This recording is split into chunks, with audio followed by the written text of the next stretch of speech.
Coming up on episode 398 of Wheel Bearings, we've got the Toyota Land Cruiser, BMW M235, and i4 M50.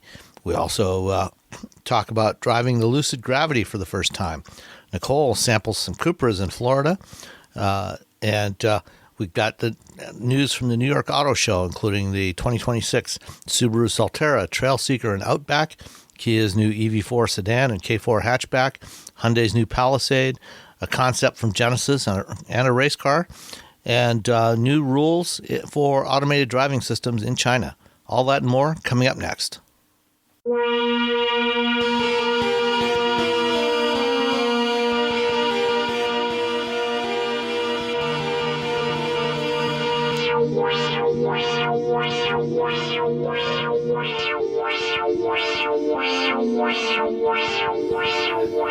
This is episode 398 of Wheel Bearings. I am Sam Abuel-Samad from Telemetry. And I am Nicole Wakelin, who once again decided to go freelance. So Party time! Party time! Actually, I just decided. So you're everywhere. I'm everywhere. I decided I just was ready to move on or move back or move to what I like, which is writing for 20 different people at once. And yeah, so I'm officially everywhere. I've got some stuff for US News, and I've got some stuff for AutoWeb, and I've got some stuff. I'm actually going to do some freelance stuff for Top Speed. They asked me, like, please don't go, stay at least a little bit. And I'm like, okay, so I'm doing that too.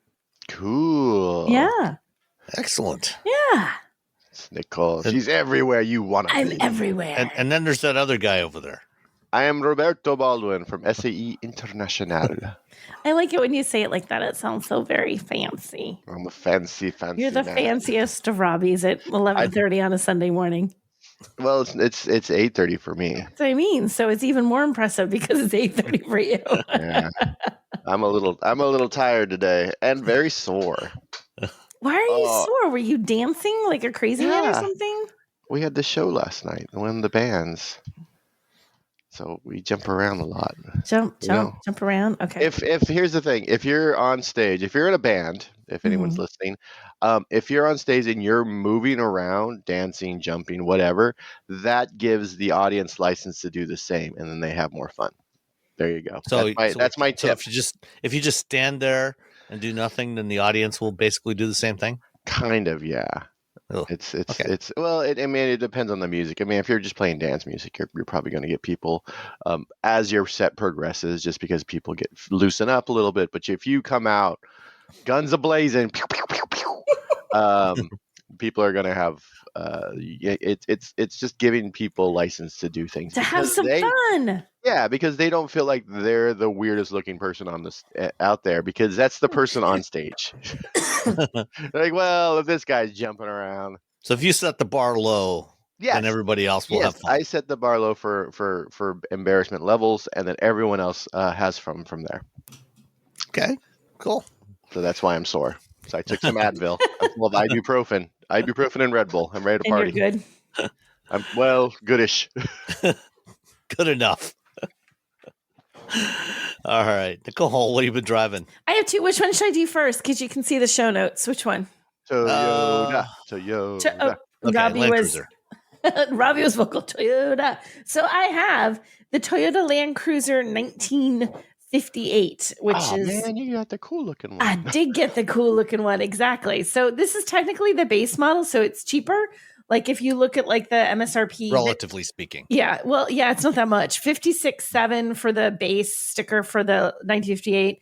Next one up is 61. So it's like cheaper, but it's not like, woohoo, you're saving a ton of money. It's still nearly a $60,000 SUV. So it's not a bargain, but it is really fun. I had fun driving this. So I had to drive this back and forth into Boston, not once, not twice, but 3 times. So I had a lot of driving on the road in the horrible streets of Boston drive time in this thing. And it was surprisingly comfy. Like, I don't know. I think of something that's very off-road capable. Like this is an off-road little SUV as being sort of rough when you have to drive it back and forth into the city and over potholes and all that stuff. It was really nice to drive. I thoroughly enjoyed driving this. So driving in Boston is kind of like driving off-road. You know what? In certain sections of the city, you're darn right. It's exactly like driving off the road. Yes. Or New York. It's just black pebbled off-road instead of dirt. But the same thing. Again, every time I drive in Detroit, like right before I get there, I'm like, my brain forgets how bad it is, It's bad. and then Boston is the same. and It's I'm like, terrible. I'm like, oh, it's not that bad, and then I'm driving whatever I'm driving. I'm like, it's like driving in the Sahara or the Outback or something. I'm just And like, this is actually what is going on? this is like the worst time of year because you've had all winter of the freeze thaw, Oh freeze yeah, thaw, so freeze thaw. they haven't had a chance So to fix it, so yeah, everything breaks apart. it breaks apart, and then the first time you have a good rain, the little puddles fill with rain, the little tiny divots, and you don't know it. You go through it. That's how you bend the rims on your tires. But it also becomes this like every person that goes through it, it gets a little deeper, and it feels like sometimes you go through these, it's like, oh my god, that just swallowed the front end. Am I okay? Like it's really terrible. But this is I've had enough occasions when that's happened, and I definitely was not okay. yeah, exactly. You can truly ruin your car even at like 20 miles an hour doing that. Or at least ruin a lot of tires. You can. I mean, Yeah. I've had It a is- few tire blowouts. I've had a Mhm. few, where you pull over afterwards and you see that big bulge in the sidewall. You're like, that's not right. Oh. Yeah, that's not supposed to be there. So I avoided doing any of that to the Land Cruiser through careful swerving around the streets of Boston to make sure I didn't, avoiding other cars, obstacles, light posts, and the roadway imperfections. So power on this, it comes from a 2.5 liter turbocharged 4-cylinder hybrid. They call it there. I just forgot it. Max. Dang it! What did I just forget it? What is it called? Hybrid Max. Hybrid Max. I had Max Train. I'm like Max Train. I'm inventing a powertrain. Hybrid Max, which is sort of like I guess the latest version of their hybrids, right? So they're a little bit more oomph. I think they drive a little bit nicer than some of the older hybrids. So it has plenty of power. It's got 326 horsepower, 465 pound-feet of torque, and you also get an 8-speed automatic transmission. So you got all the stuff to make it plenty powerful enough to drive and to get through things. It also has good off-road goodies. There's plenty of ground clearance. You get a locking rear diff, 4-wheel drive, downhill ascent. You get drive modes, so you can do sport, eco, normal, or snow. So you get all the little goodies that you want. But it has that nice. I love how this looks. Like, so if you get the regular Land Cruiser, the headlights, the Land Cruiser, you get kind of rectangular, I guess, square-shaped headlights. On the 1958, they're circles. It's like it's squinting at you. It's like, hey. It's really cool. So I love how this one looks like. For how this just looks alone, I like this one better. Which one do you like better, the 1958 or the other one? I like the round circles. You like I like the round headlamps. My only complaint, I guess, round circles is redundant. I was going to let that go. It's early for you, Robbie. My only complaint with the 1958 is it's only available in white, black, or silver. Mm-hmm. You can't get it in any interesting colors. I know, and there's like this cool, like the other one, like the one that they have online happens. They're a little the heritage blue. That heritage blue is really pretty. Yeah, I guess is that part of the cost thing? I wonder if it's more expensive. I don't know. Anyway, that is like the big drawback, right? So you can't, and we've had it driving back and forth, taking people back and forth to the airport, loaded it up with luggage in the back. It's got a lot of room. Like it's such a squared off vehicle. You can put bulky stuff back there. I enjoy driving this. And I feel like even if some SUVs or some off-road centric vehicles, you feel like you really have to be an off-roader to even remotely make sense for you to buy them. Otherwise they have so many bells and whistles and they're so not good just driving back and forth on the road where most people drive most of the time that you really won't want them. This Land Cruiser, this was great driving around on the highway. We had some really, and one of the things I like in SUVs like this, when it gets windy and rainy, they get so loud. Sometimes this was surprisingly quiet. We had winds that were enough that like you can feel it when you can feel it grab the car, and it's not the car's fault. It's just like the wind is so strong, especially in something upright like an SUV where you're fighting a little bit because it's grabbing the car. So windy weather, except it still didn't feel horribly noisy inside. It was still relatively calm inside. You could carry on a conversation with the people in the back seat. I like that. I like an SUV that has like burly, I can do anything look, but it's still something that you like to drive and you don't feel like you can only drive it off-road. It has an 8-inch, inside 8-inch touchscreen, 6-speaker audio, the wireless Apple CarPlay and Android Auto. It's got, the basic bells and whistles that you want. to have in your car. It's a comfortable interior. I mean, you get little bits and pieces of coolness in there. There's like the shift leather has leather trim. It's nothing in this though is like upscale fancy, because it's got that rugged kind of thing. It kind of keeps it to like, we're going to make this just enough so you feel comfy, but also so if you go off road and you put your muddy boots in here and your dog runs across the seats and your kids are, whatever, it's going to survive the rigors of being an off-road vehicle and doing off-road stuff and getting messy. So I think I like this because I feel like it's a balanced vehicle. Gives you off-road, gives you everyday comfort, little on the pricey side. I mean, so let's see. Do you want to guess?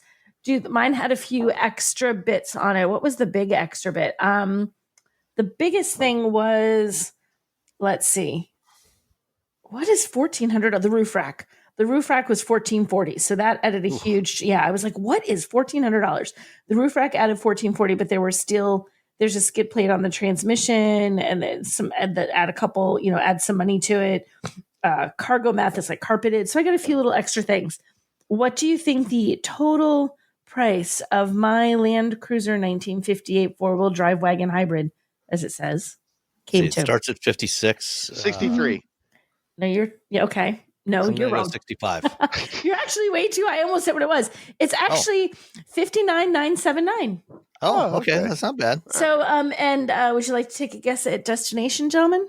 Oh, 1,200. 1,500. Without going over, it's Robbie. 1,395.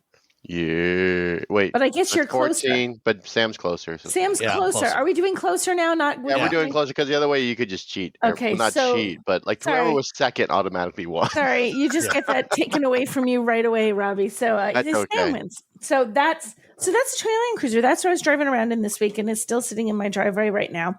And I liked it. For the 1958, does it also have the 4-wheel drive low range and everything that you get with the Land Cruiser?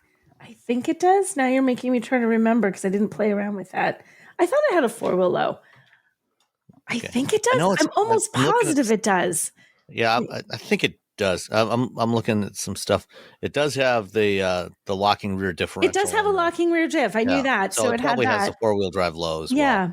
I thought that it had 4-wheel. Now that when you asked, my brain like froze. Like, I don't know. So there's your fancy pants Toyota Land Cruiser. If you would like to go do some off-roady goodness. So that was car number one. I think if you want to get a Land Cruiser, it seems to me like when I had one last fall, I had like the regular one. It might have even been like the launch edition, with the premium pack and everything. It was over $70,000. Oh, I can believe it. And at that price point, given that the interior does feel kind of cheap because it's all hard plastics, I figured it was actually better if you're going to spend $70,000 on a Land Cruiser, you might as well, just get the Lexus GX. Because it actually seems like a better value than the Land Cruiser. But if you can get it under 60, and then just put some better wheels and tires on it, some more, if you're going to do some off-roading, just get some proper all-terrain tires on there. And then the rest of it, you pretty much got everything you need.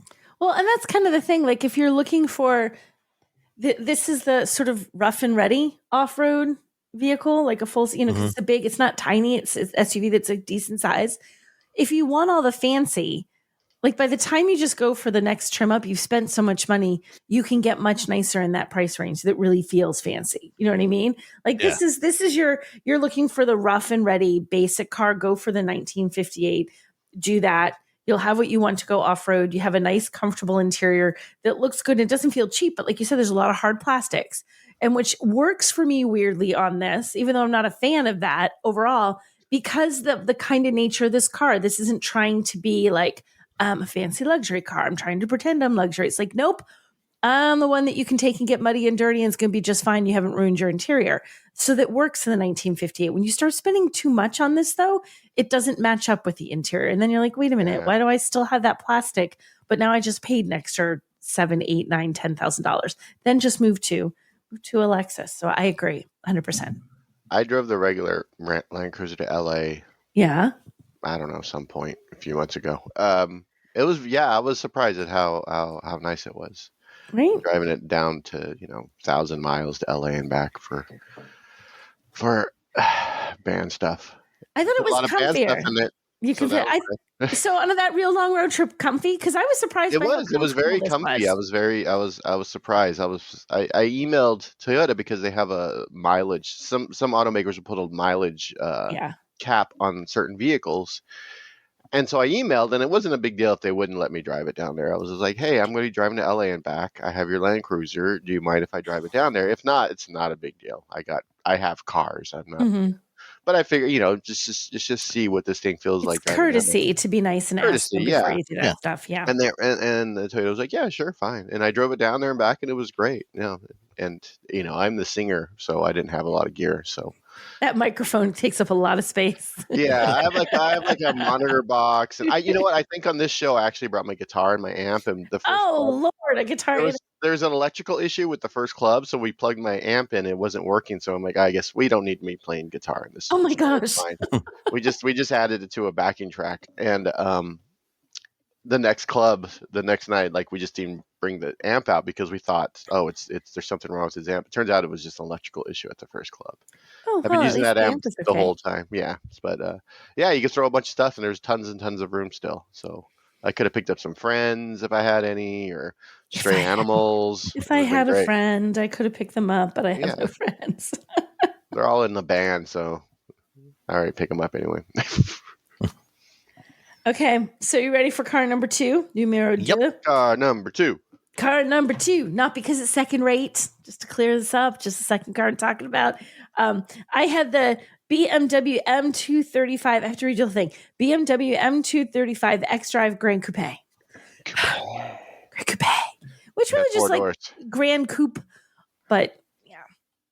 So, Coupe. Oh, and I had what was it? The Coupe thing made me think of a dad joke. Wait. Okay, because it's Easter. It's Easter when we're recording this. Happy Easter belatedly to everyone. And I'm like, oh, this is a good dad joke, but it's an automotive dad joke.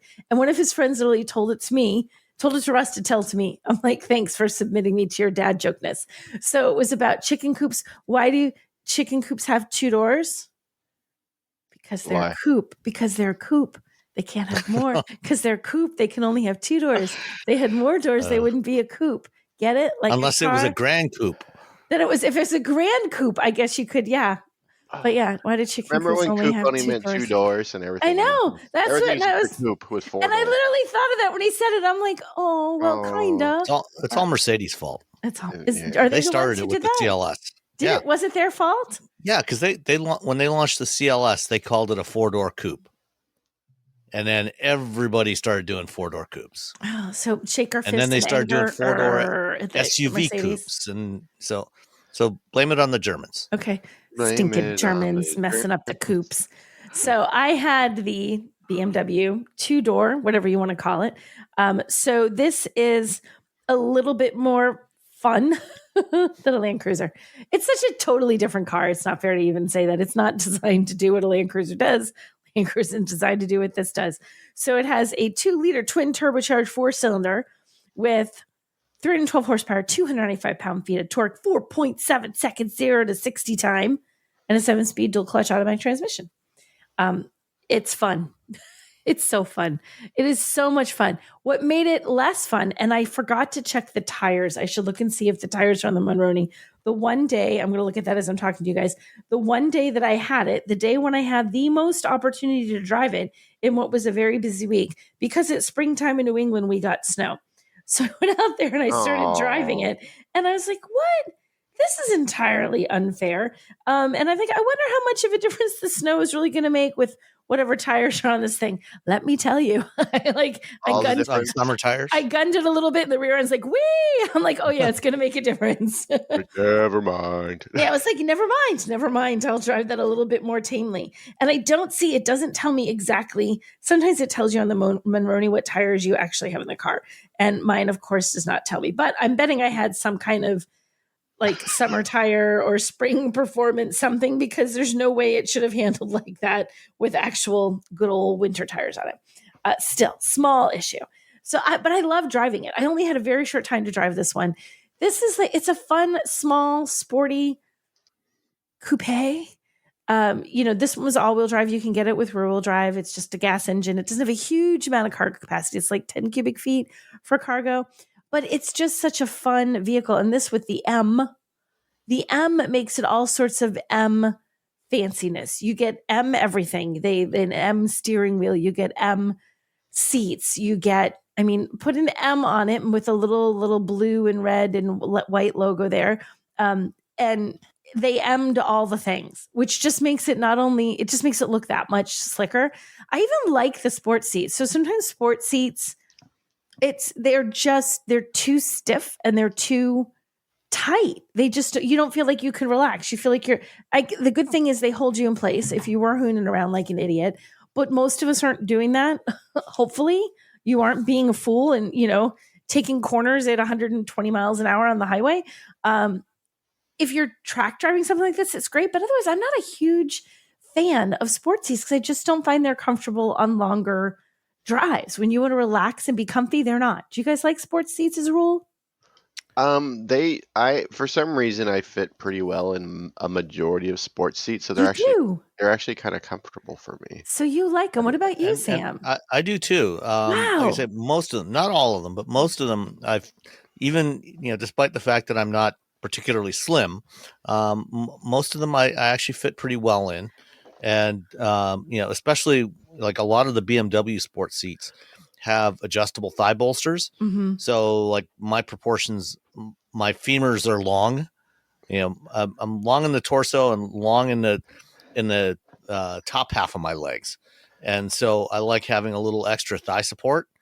And, when we get to the car I was driving, it had sports seats with adjustable thigh supports. So, and a lot of the BMWs have that. I wonder do appreciate that. if that's it, because I'm shorter than both of you, right? So theoretically, my femurs are shorter than both yours. I always feel like I'm squished. Femur talk this week on the podcast. No, but if you're longer, your legs are going to come to a different point on the seat, so where it squeezes. Mm-hmm. Maybe that's what it is. I gotta have to pay attention next time I sit. Like, what is it that makes this? Because it's not my shoulders or anything. It's just I always feel too snug. I don't know. Maybe I just want to sit. And is it the side bolsters on the seat? Sometimes it's the side bolsters. Some side bolsters are so. It's not even that they're too snug. It's like they're too fat. They're really wide side bolsters. Mm-hmm. So it feels like they hold your body right, but then my arms hit them. Like they're so fat. Yeah. So you can't relax your arms by your sides because the bolsters are snugging up against your body. And it's like, so I don't like this, but these sports seats, no problems. I actually found these incredibly comfortable. So it was like a gold star for the sports seats. And it's just a joy to drive. It's very fun. I mean, BMW, they're known for building sporty performance cars for people who like to drive. And that's exactly what this was. It was comfy. The back seat was on the snug side. But you're not buying it for that. Like there's some cars you just like, oh great, it can hold 4 people, it can hold 5 people. Well, sorta, if you want to, but buy this because you want to drive. Buy this because you like driving, because you enjoy the power and the sound of it and that sort of visceral experience of driving something that is a sporty car. I think the only thing that, it's kind of sad, you can't get this with a manual transmission. So if you really want to have the full sporty, you got to get the M2. Yeah. With the actual coupe with only 2 doors. Exactly. Speaking of which, I got to send a note to Hans because when I got back from New York the other day, there was a green M2 sitting in the Nav's parking area at the parking lot. Ooh. I got to get that on my schedule. That's on your list now. He's like, I saw it. I want it. Is that how it worked? Absolutely. It's like, yes, I want that car in my driveway. Have that now. So I enjoy driving this. I think it's a small car that's all about the driving. Like if it's useful, you have a rear seat and everything, but I really feel like this is the driving experience. This is people who are driving enthusiasts. It's fun to drive. It looks good. It's attractive. It looks sporty. Even the steering wheel has a little M Sport stuff on it. So it looks, because when you do spend a chunk of change on a vehicle and you do have something where you want to be sporty and you want, like, you're not buying a BMW because you're just looking for a car that drives well and you don't care about what's on the hood. Like, there's a certain, like, I have purchased a BMW. Like, there's a certain fancy to it, right? It should look like you spent some money on the car. It should make you feel good. It should say, like, I spent a little extra. And it does look like that. In fact, pricing on this, $59,175. Destination, gentlemen? 1,400. 1,200. Sam almost nailed it. 1175. Sam's on a roll. You're having a bad day, Robbie. That gig last night just wiped you out, didn't it? I am a bowl of jelly. You're a bowl of jelly. So yeah, so I enjoy driving this. You know, I would have enjoyed it more if it didn't snow on my big drive day, and I could have had a little bit more fun with it. You can't you can't play in the corner coming on the highway when you feel like you could find the trees trying to do that. So, but it's definitely a fun vehicle. I thoroughly enjoyed driving this. It was a good time. Going online without ExpressVPN is like leaving your laptop unattended at the coffee shop while you run to the bathroom. Most of the time, you're probably fine. But what if one day you come out of the bathroom, your laptop's gone? No, Nicole, Robbie, and I all travel frequently for our work, and that means we end up connecting to open, unknown Wi-Fi networks in coffee shops like the one I was working in California last week, the Delta Sky Club in Detroit this morning, and the Puerto Rico hotel room I'm in right now. It doesn't take much technical knowledge to intercept data on an open network. A smart 12-year-old with a cheap Wi-Fi pineapple can do it. Once they've grabbed your login information or other unencrypted data, they can make up to $1,000 per person selling it on the dark web. ExpressVPN creates a secure, encrypted tunnel between your devices and the destination you're connecting to so they see nothing but random gibberish. All you have to do is launch the app or have it launch automatically when your device starts, and then one click protects your data. I have ExpressVPN on my MacBook Pro, Windows machines, Android phones, Chromecast, and it also works on iOS, Linux, most TV streamers, and even many routers to protect your whole network. When I look at my Wi-Fi settings on my phone or laptop, I find several hundred networks I've connected to over the years. I'm recording this ad right now sitting in a hotel room in Puerto Rico, and like every one of those open Wi-Fi networks, I use ExpressVPN to protect the data that I send to various servers and the materials I download. I often get embargoed materials from automakers and suppliers that isn't supposed to be shared until a specific date and time, so it's important that it gets downloaded securely on an encrypted network. Secure your online data today by visiting expressvpn.com/wheelbearings. That's expressvpn.com/wheelbearings to find out how you can get up to 4 extra months for free. expressvpn.com/wheelbearings. Did you know you can support Wheel Bearings directly? Head to patreon.com/wheelbearingsmedia and you can become a patron today. Your contributions will help fund the platforms and tools we use to bring the podcast to you. And exclusives and improvements are already on the way thanks to your generosity. So if you want to be part of an automotive podcast like no other, head to patreon.com/wheelbearingsmedia. We've updated the Wheel Bearings merch store, and now there's a whole bunch of new choices, new colors, new styles, t-shirts, sweatshirts, hoodies, hats, mugs, travel mugs, stickers, aprons, tote bags, you name it. You can get your Wheel Bearings merch at shop.wheelbearings.media. Go check it out. That's shop.wheelbearings.media. Excellent. Yeah. All right. Well, a good time. I also had a BMW Grand Coupe, Mm-hmm. but mine was a little different from yours. I had the i4 M50 Grand Coupe Ooh. with the optional 20-inch wheels. And so I'm a fan of the i4. i4 is great. I Love it. really like the i4. I like the size. You know, I think it's a good size. The back seat is not huge, but it's big enough, for a couple of adults for a trip. It's got, because it's a hatchback, which I think the 2 Series Grand Coupe, I believe, is also a hatchback, isn't it? I think all the Grand Coupe models from BMW. I think so. I believe it is. Which means that when you open that, instead of having this tiny little opening to put stuff into the trunk, you have a big gaping hole in the back. And you have lots of room to put stuff, and there's a surprising amount of space behind the back seats in the i4, And then, of course, you can fold down the back seats, if you need even more space for more stuff. If you've been exploring estate sales and stuff like that. The the M50 is the top of the line edition of the i4 for the U.S. market. They have a couple of other rear wheel drive models. So this is a dual motor all wheel drive which has 536 horsepower. Oof. Wow. Yeah. It's a little quick. So it's sluggish. Yeah, it's just it can't get out of its own way. You can also get the i4 eDrive 40 and xDrive 40, and I think there's also an eDrive 35 you can get, which has a slightly smaller battery if you don't need quite as much range. Personally, if I was spending my own money buying one, I would actually probably go with the eDrive 40. Yeah. Because that one, that's kind of the sweet spot. You'll get 300 plus miles of range. 0 to 60 in 5.5 seconds is still plenty quick. And it's a little more affordable, but you still get most of the best of the driving experience of the i4. The M50 definitely quicker, 0 to 60 in 3.7 seconds.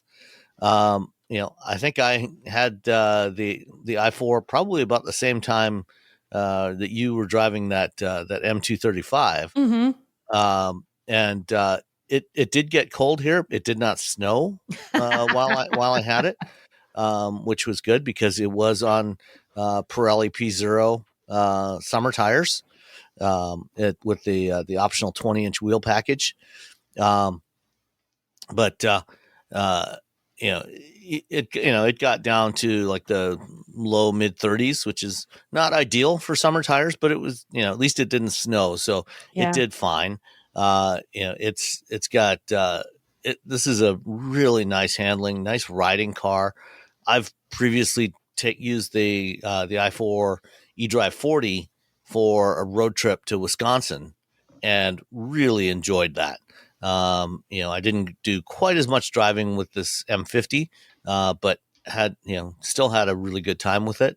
And the one that I had was finished off, unlike the vast majority of BMWs, which come in some sort of monochromatic shade of white, black, or gray. This one was finished off in Vegas red metallic. Ooh, fancy. It looked really nice with the Mocha Vernasca leather interior. I would say if you are considering an i4, the $650 for the Vegas red, it should be a no-brainer. Just get it. Don't even think about it. Just check that box. Yeah. You will really appreciate it after you've looked at it a few times, because otherwise all those monochromatic shades tend to just fade into the background, and you don't want to do that. It also had the driving assistance professional package, which that one I'm less enthralled with. What even is that? It's $1,700. It gives you hands-free driving in traffic at speeds up to about 40 miles an hour. So if you're stuck in traffic on the highway, a lot, you can go hands-free. But otherwise, if you're just cruising along on the highway, you're not going to be able to go hands-free. It's not, excuse me, it's not really worth the extra $1,700. It's the LA package. If you that's true. Because package. You're never going to get much over about 20-25 miles an hour around LA anyway. So you might as well get it if you're going to be there. But otherwise, what else was on here? It had the premium package with the Harman Kardon surround sound, heated steering wheel, which was nice when it got to like 35, 36 degrees. It had the BMW curved display with the HUD.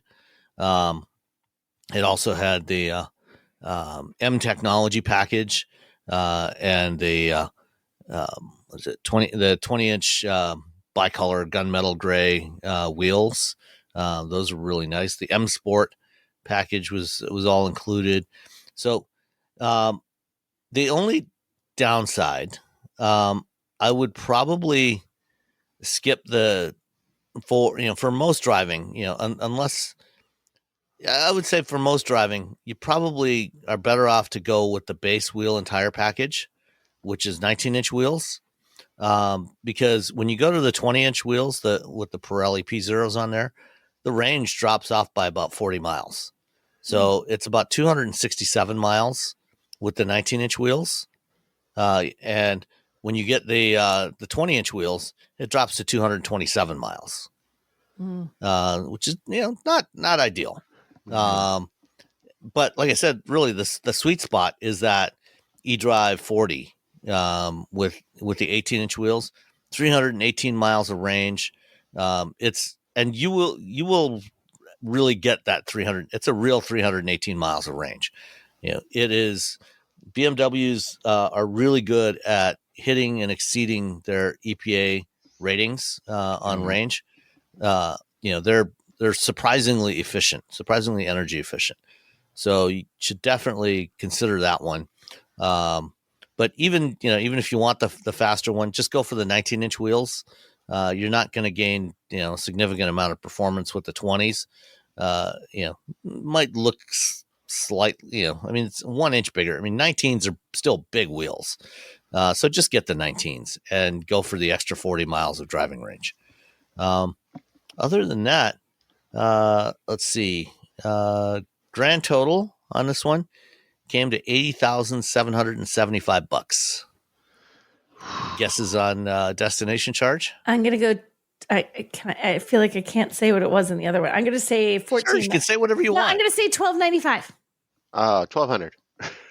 Robbie gets it this time. It's $11.75. Finally. And I think they charge the same price for all BMW cars. That's what I was gonna say the same, but I'm like, maybe it's different. Maybe it's a little more because it's an EV and they charge more or something. Right? No, not in this case. So. So yeah, I really enjoyed the i4 M50. It's if you're looking for a midsize sport sedan with decent room, great performance, decent looks, and especially like with this one, it has the big kidneys, but the way that that part was all finished in the twin kidney grills were finished in black, and so it doesn't really stand out quite as much as it does on some of the other variants that I've seen where there's maybe some chrome and stuff on there. Mm-hmm. So yeah, other than that, I really like the looks of this car. I like the proportions. There's no frunk, which for reasons that BMW has never really been able to properly explain. But other than that, it's just a really fantastic electric sports sedan. So definitely worthy of consideration. I feel like if you're going to do a frunk, it either has to be really massive or no frunk at all. Because we have a teeny tiny frunk, and we've never, ever, ever, ever, ever, ever, ever used it. I forget that it's there. Maybe you can put a cable up there or something, but unless it's like some awesome massive thing, you might as well just not even do it. Yeah. Unless you need someone to put your laptop or your iPads, I guess. Okay. All right. Let's see. All three of us were in California last week. I'm always in California. Not all. Well, you're always in California, or mostly always in California. But all three of us were there. Mm-hmm. Not all on the same day. Nicole and I were there on the same day to drive the Lucid Gravity. Yes, we were. What'd you think? I was impressed with it overall. I liked it. It seems very different in some ways to me than the Air. I know the Air is a sedan and this is an SUV. My first impression was like, oh, this is really good. What was your first impression, you guys? Yeah, it's like you get in it, you sit in it, you look at it and everything about it, you're like, all right, they know what they're doing over there at the old Lucid factory. Yep. They're sort of their engineering is just top notch. And And then I think that I like the design. It feels like, I know a couple people have called it minivan. I think it's more just like it's just a wagon. It's just Yeah. a tall wagon. And it's very comfortable. You can put a lot of stuff in it. It's got a really low load height. So if you're someone who has to like haul things around, it's not as high as a typical SUV. And yeah, just I think for a lot of people, this is a good it's a good luxury SUV that you can live with because you have to haul things, because there's a lot of room to haul things, and you can sit in the front like a weirdo in the front. You Yeah, can there's sit in it. the Yeah. optional seat pad that you can fold out. It folds down over the front bumper. So if you want to go to the beach at sunset, and you can sit on the, have a little love seat in the front, and use that. Or you can just use it to store stuff. This, and like the Air, this thing, the packaging efficiency of this car is really impressive. There's a lot of space inside for relative to its external footprint. And it's funny, they had some other competing vehicles there for comparison. Those weren't available to drive, but you could look around, check out the interior volume compared to the Gravity.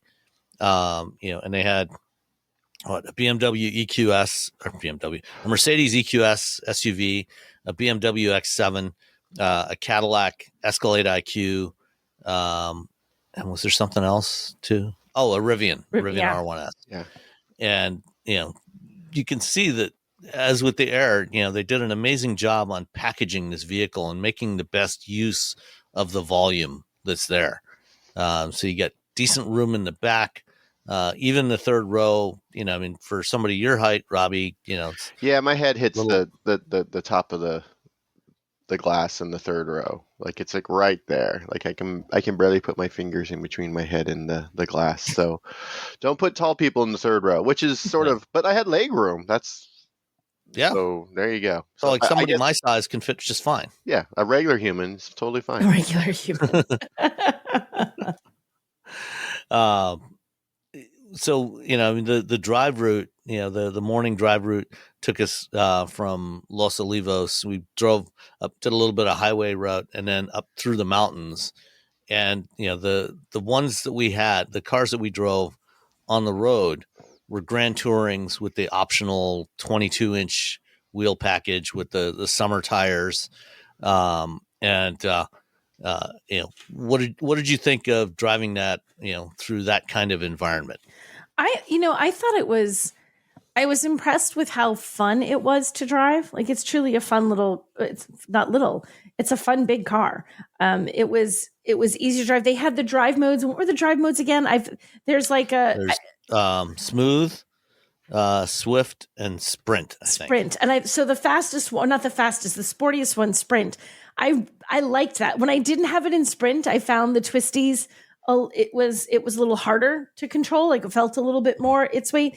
But once you put it in Sprint, it really tightens everything up. It felt, sometimes you hit those drive mode buttons on a car and you don't really notice much of a difference. It's a very subtle difference, or you literally will push them over and over and think, I can't tell what you guys are changing. It's so subtle. This one, you could feel the difference. You could really feel the difference in how it drove. And in that sportiest of modes, that was an absolute hoot to drive on twisting roads. I mean, those cars that we drove on the road had the dynamic handling package, which gives you 4-wheel steering. And so all the Gravity Grand Touring models have an air spring suspension system, but the standard setup is a single chamber air spring. The dynamic handling package gives you a 3-chamber spring, so it can actually vary the spring rate a lot more. And then it's got variable dampers as well, so you have a lot more bandwidth to adjust, and get from a more comfortable ride to better handling across those three different modes. And one thing that I was impressed by was the steering. The steering actually felt really good. There was actually decent steering feedback. Yeah, it was really nice steering. Yeah, and it's got not quite a yoke steering wheel, but kind of a squashed oval steering wheel, so you can Squashed oval. so it doesn't cut off the instrument, the display, which is above the steering wheel. But this thing's got really fast steering ratio, and it's a variable rate steering. So even though it's this sort of yokish steering wheel, it doesn't have the steer by wire system that a Tesla Cybertruck has. But because it's so fast, you really don't have to do much. Even on the twisting roads we were on, you didn't really have to, almost never have to do any hand over hand with the steering. I did find it a little bit weird. I think I move my hands more on the steering wheel when I take very sharp turns. Like I know you could really hold this technically and do all the way left or all the way right to make this, but I think I tend to slide. I like to move my hands a little bit more on the wheel. So every now and then I kind of had this on these really sharp turns where you sort of felt like instead of holding the wheel like a wheel, it's like, wait a minute, I'm holding it up and down on the long side. It's like, where do I put my hands? So it was a little bit, I found that a little bit weird, but I genuinely think that's something that over time, you're just sort of going to get accustomed to sort of finding what's your new comfortable hand placement on your wheel. And about the only thing that I thought really threw me in the entire car was it has a very thick A-pillar. Yeah. It's a very thick A-pillar. So 90% of your driving, it's not going to matter. But if you're on something where it's a tight corner, again, the twisting roads that they had us on, that A-pillar, there were times I slowed down, not because I felt like I couldn't handle the car or that it was going to lose it or I wasn't really in control. Like I can't entirely see around that. I can't quite see around that corner. So I sort of had to slow down to make sure that I was taking it as wide as I needed to, because the kind of road where if somebody else is taking it too wide, you're really going to need to hug the edge. How far do I have to hug? Is someone coming around that too wide that I need to get out of their way? So you couldn't quite see. That was I think my biggest gripe was that the A-pillar it was thick. Mm-hmm. Yeah. I think the only time I really with the steering where it was a little, you realized that you weren't using an actual round steering wheel was the off-road portion. A terrain mode is coming for this vehicle. Yes. And so they had us doing off-road, so we got to do we got to drift and do and so that was where he was like, you shuffle steering around and you're trying to adjust for slide, and it wasn't too bad, but it was something that that's when I noticed it. I mean, Really? but again, like no one else is going to be doing that. No one's going to be doing. Yeah. No one's going to be like sliding Nobody's around. going to go drifting on dirt in a Lucid Gravity. Yeah, it's just other than us. It's It was you can do it as soon as they have the terrain mode, but that was because trying to keep that in a nice drift, so you're adjusting the front tires. But other than that, it was I was very, very impressed. And there's always this when you're an automaker and you want to set sort of a precedent for what your vehicle is, and they set a pretty high precedent with the Lucid Air. They did. Well, are they gonna like walk that back a little bit because it's an SUV, and they realize like it feels like they did as much as they could to sort of negate the heft and the height of an SUV. It's taller, you still have a battery pack, so there's still physics you have to deal with, but I think they did quite a lot with chassis and steering and to sort of make this feel like you're still driving a Lucid, which is it's good to continue that sort of history of this is the kind of car we build. And it's kind of like Mazda builds a certain type of car. That's people buy Mini builds a certain type of car, and you're expecting that sort of experience, and Lucid builds a certain type of car, and so that experience carries over to this larger vehicle that is so much room for activities. So we have a friend of ours, his name is Banked, and he's about 6'8". Mm-hmm. 6 foot. He's very, very tall. At one point they had it has you can get the 3 rows or you can get 2 rows, So you can have like 5 friends, or 4 friends, I guess, and then 6 friends. But it's 5-seater, 7-seater. And if you put all the seats down, it's a nice flat surface, which is great. It doesn't have a hump or a bump or anything. And they stuck a little air mattress back there, and Bank fit. With the Like tailgate his closed. whole body. Like we could just close it and just leave him there, and he could have slept, and we could have come back days later, and he would have awakened. Yeah, and he totally fit. I laid back there, and I was like, "Oh, this is really nice." And then he got back, and I'm like, "Oh yeah, this is. There's a lot of room back here." I thought Yeah, Bank almost makes you look like a normal height person. does. Yeah, I Robin. love having Banked around so much because he's so tall. I'm not I'm not tall. I'm just like You're not the tall guy when he's in the I'm room. just yeah. I'm like, oh, this is nice having a tall person.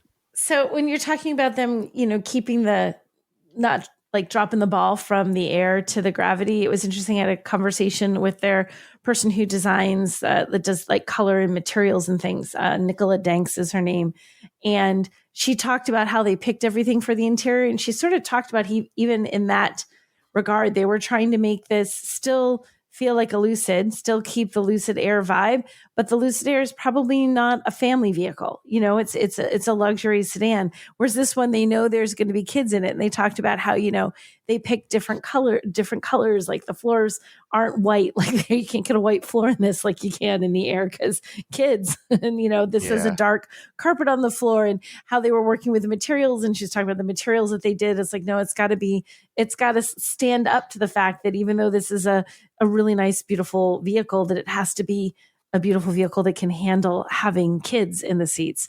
So they made a lot of effort to make it feel like a nice, relaxing, durable space that was upscale, but still that you wouldn't have to worry about your children and your dog destroying the interior. So it was kind of neat. Yeah. Yeah, I mean, and this is, the Gravity is not just a longer, taller version of the Air. This is in many ways it's architecturally similar, but it's a fundamentally new vehicle. Mhm. It is a second generation Lucid vehicle. The rear suspension's different, the battery's different. The motors have been reworked to be more efficient and provide better thermal management, better cooling. Everything about the interior is different. So it's been improved, redesigned, and improved in almost every way compared to the Air. And some of this stuff will probably filter back to the Air at some point. Yeah. Well, even the UX, especially. Yeah, I was just going to Yeah. say that the UX, because they have like it's the main screen across, and then they call it a pilot panel, like as a smaller screen and that's below. And that used to be a vertical panel that was kind of lower, so it was closer to your Yeah. hands. Well, it was also vertical, it was low. extended out of the dash, Yeah, so you could retract it into the dashboard, or it came out, which added some complexity and right. something It was else to like- go wrong. Right. Yeah. And now they've turned it so it's a landscape screen and it's slightly higher. So it changes. It's like a small change, but like a lot of this, the Gravity are little changes. Oh, this is a better way to do this. This is a better way to do that. Let's tweak this. So they've made all these, like you said, it's like the next generation of a Lucid vehicle and in every way. So, and they were even talking about trying to keep the amount of clutter that you see, because you have a big screen like that. It's a lot of information, right? And it can be hard to find what you want. And on the very far left-hand side, there's some controls there, and it used to show everything all the time. All the controls for all the things you needed were there. But now they're like, well, why do we have the front button showing there when you're driving down the highway at 75? You shouldn't be opening it. We don't want you to open it. It's like they hide some of those buttons when the circumstances don't call for you to potentially use them. So the buttons change a little bit. It's dynamic. So like, again, small changes, but they make it a cleaner, more usable, more refined vehicle in some ways than the Air was. And there's I shot several videos with members of the Lucid Air team, with David Flint, who walked us through the updates to the interior, to the user experience. Because back when they first showed the Air at the 2023 LA Auto Show, Dave and I sat down, and he walked through what had changed from the Air to the Gravity, but since then, in the almost year and a half since then, they have redesigned a lot of the software again and continued to refine the interface. So we got Dave Flint walking us through that. Imad Dalala, the head of powertrain at Lucid, talks about what's new with the batteries and the motors. and Dave Lickfold talks about the chassis and the vehicle dynamics. So in the show notes, they're on the Wheel Bearings YouTube channel, but there'll be a link to the playlist in the show notes if you want to check those out. Yeah, Ahmad is great. Yeah. It's just he's delightful. I was like, you're my best friend. You're just nerding out on thermal issues with batteries and whatnot. Yeah. But that's exactly the guy you want designing your car, right? Anytime we talk to these people, some people have more enthusiasm than others. Sometimes it's just they don't talk well about things. But when you hear that genuine enthusiasm, they're like, okay, the reason we picked this bolt to go here is because you're like, well, you're in the right job. Okay. Like when they're excited about what they're doing, you know? They're very happy. And they've talked about this vehicle like 15 times already. And they're still like, excited and enthusiastic. Yeah. Yes. That's who you want designing your cars. Those are the people you want. Yep. The terrain mode was fun. With the air spring suspension, it'll lift up to about 9.3 inches of ground clearance, which is crazy high. Yeah. It's actually, as you were talking earlier about the Land Cruiser, Nicole, I checked the specs on that one. The Land Cruiser, technically an off-road vehicle, is only has 7.9 inches of ground clearance. And what does the Gravity have? 9.3. There you go. The G-Wagon has 9.5, so it's almost as high as a G-Wagon. Which is insane. Yeah. And then the for the terrain mode, it's just using all the hardware that's already there anyway for all the on-road handling and everything. But what they've done is they've retuned because starting with some updates that they did on the Air, and then now on the Gravity, they've developed all of the driver assist and features in-house instead of getting those from a supplier. And so they have a stack that they can use that they can modify however they want. So for that terrain mode, you can pick from 3 sub modes within that, where it changes the slip thresholds, so you can have it that's still pretty well controlled, or you can make it a little looser, or basically turn almost everything off. And in that almost everything off mode, you can really get that back end hanging out and having a lot of fun with that thing. Yeah, like I said, nobody's ever going to drive it the way we did. But if you wanted to, they had a whole course set up where you could drift around. Yeah. It was really fun, and it was great. In the middle modes, it'll be very handy, if you're going up a trail to a cabin or something like that for a vacation. So it still has a lot of benefits to it, even though the most extreme mode, like I say, almost nobody's ever going to use that. Yeah, not in the way we were doing it. Yeah. Like you get our car, here we go. So the accelerator. So they're launching the Gravity with the Grand Touring trim, 828 horsepower, 450 up to 450 miles of range. So the range will depend on which wheel and tire package you get. So with the base 20-inch wheels, 20's in the front, 21's in the rear, you get 450 miles of range, and then there's a 21 and 22-inch wheel package and a 22, 23-inch wheel package with the dynamic handling package, which I think drops the range down to about 360 miles. Oh, no. Yeah, I know. It's just terrible, isn't it? And there will be a touring. So, the Grand Touring starts at $95,900.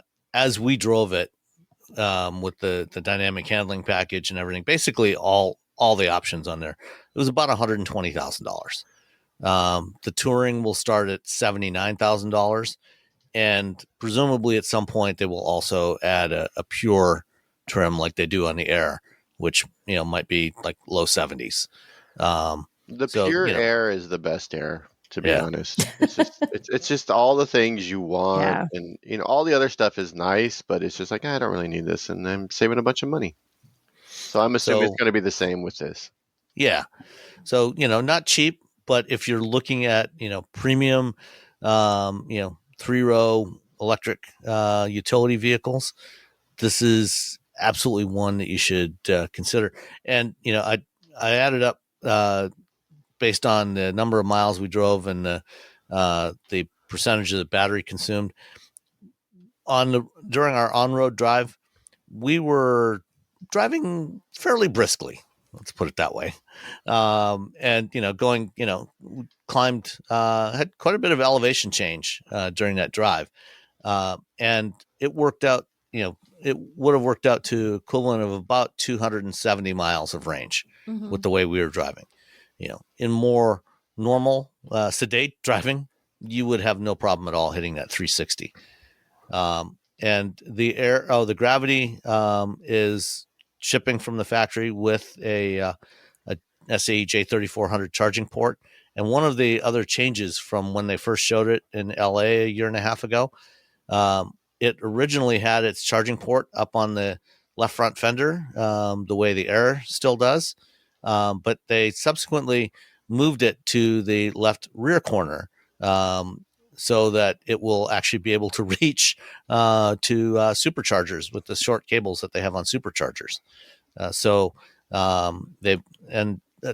At some point, I'm guessing they will probably do a mid-cycle update of the Air to make the same change to that car as well. Yeah, they were Probably. 60-70% done with development when the NACS thing happened with the J3400. They was like, fine. Because they were like watching Ford do it. They're like, well, is it just going to be Ford? And then just everyone else started doing it. They're like, okay, let's fix this. So kudos to them for not well, we're just going to keep doing the thing we were going to do. All right. Let's move on to New York. New York. New York. Auto shows in recent years have been kind of not much going on, especially at U.S. auto shows. There was actually, at least for half a day, the New York Auto Show felt, almost like a good old-fashioned real auto show. But half a day. Remember, it was 3. Yeah. Half, but it was a good half. But we had, 6 more products unveiled at the New York Auto Show than we did at the Detroit Auto Show. There you go. That's Which was 0. 0 products. Yeah. 0. So where shall we start? Let's start with Genesis. Okay. So Genesis actually, they didn't have any new production products, but they showed us a very interesting concept, and they showed off their GMR 001 race car for the first time, Which looked cool. Yeah, very cool. So what do you think of the X-Grand Equator? X-Grand Equator. I think it looks cool. I like it, and I love how they made it still looks Genesis, like the dual line, the double lines, the two lines, the twin lines that go across the front and they go on. That makes it still look Genesis. The wheels were outrageously bizarre. Like the wheels were so big and knobby. They looked, what they made me think of? When you have like a Lego toy. Oh, and it has those wheels. Yeah. It has some funky little wheel that's like, what? I don't know what this is. This is the wheel. I don't know that was a bad thing. They were crazy. They were crazy wheels on this. But I thought it looked neat. I mean, this is a concept off-roader. It's not an actual off-roader. And the problem with concept cars is, as cool as they look, what you actually get can sometimes be really close. And sometimes you look at the concept and you think, wait, this production car was that? That's where you started? So I would love for them to do something like this, but I don't know if that will happen. Yeah, they'll probably make the oh man, where you put the engine? You put that part of the front of the car. They'll probably shorten that a little bit. Right now, it looks a little bit like a shoe. Yeah, the hood is a little long. It's long, quite the hood, but it's it's pretty cool. You'll probably shrink down the hood a little bit so people can actually see at the front of the car. Yeah, you don't need to see off road. But it looks like it's a fun concept. I like all the handles. Everything is a handle apparently in this car. Yeah. In the interior. Hold on. But yeah, it looks cool. Yeah, when I was, I received the the press release and the photos under embargo while we were still in flight on the Yeah. way to New York on Tuesday morning.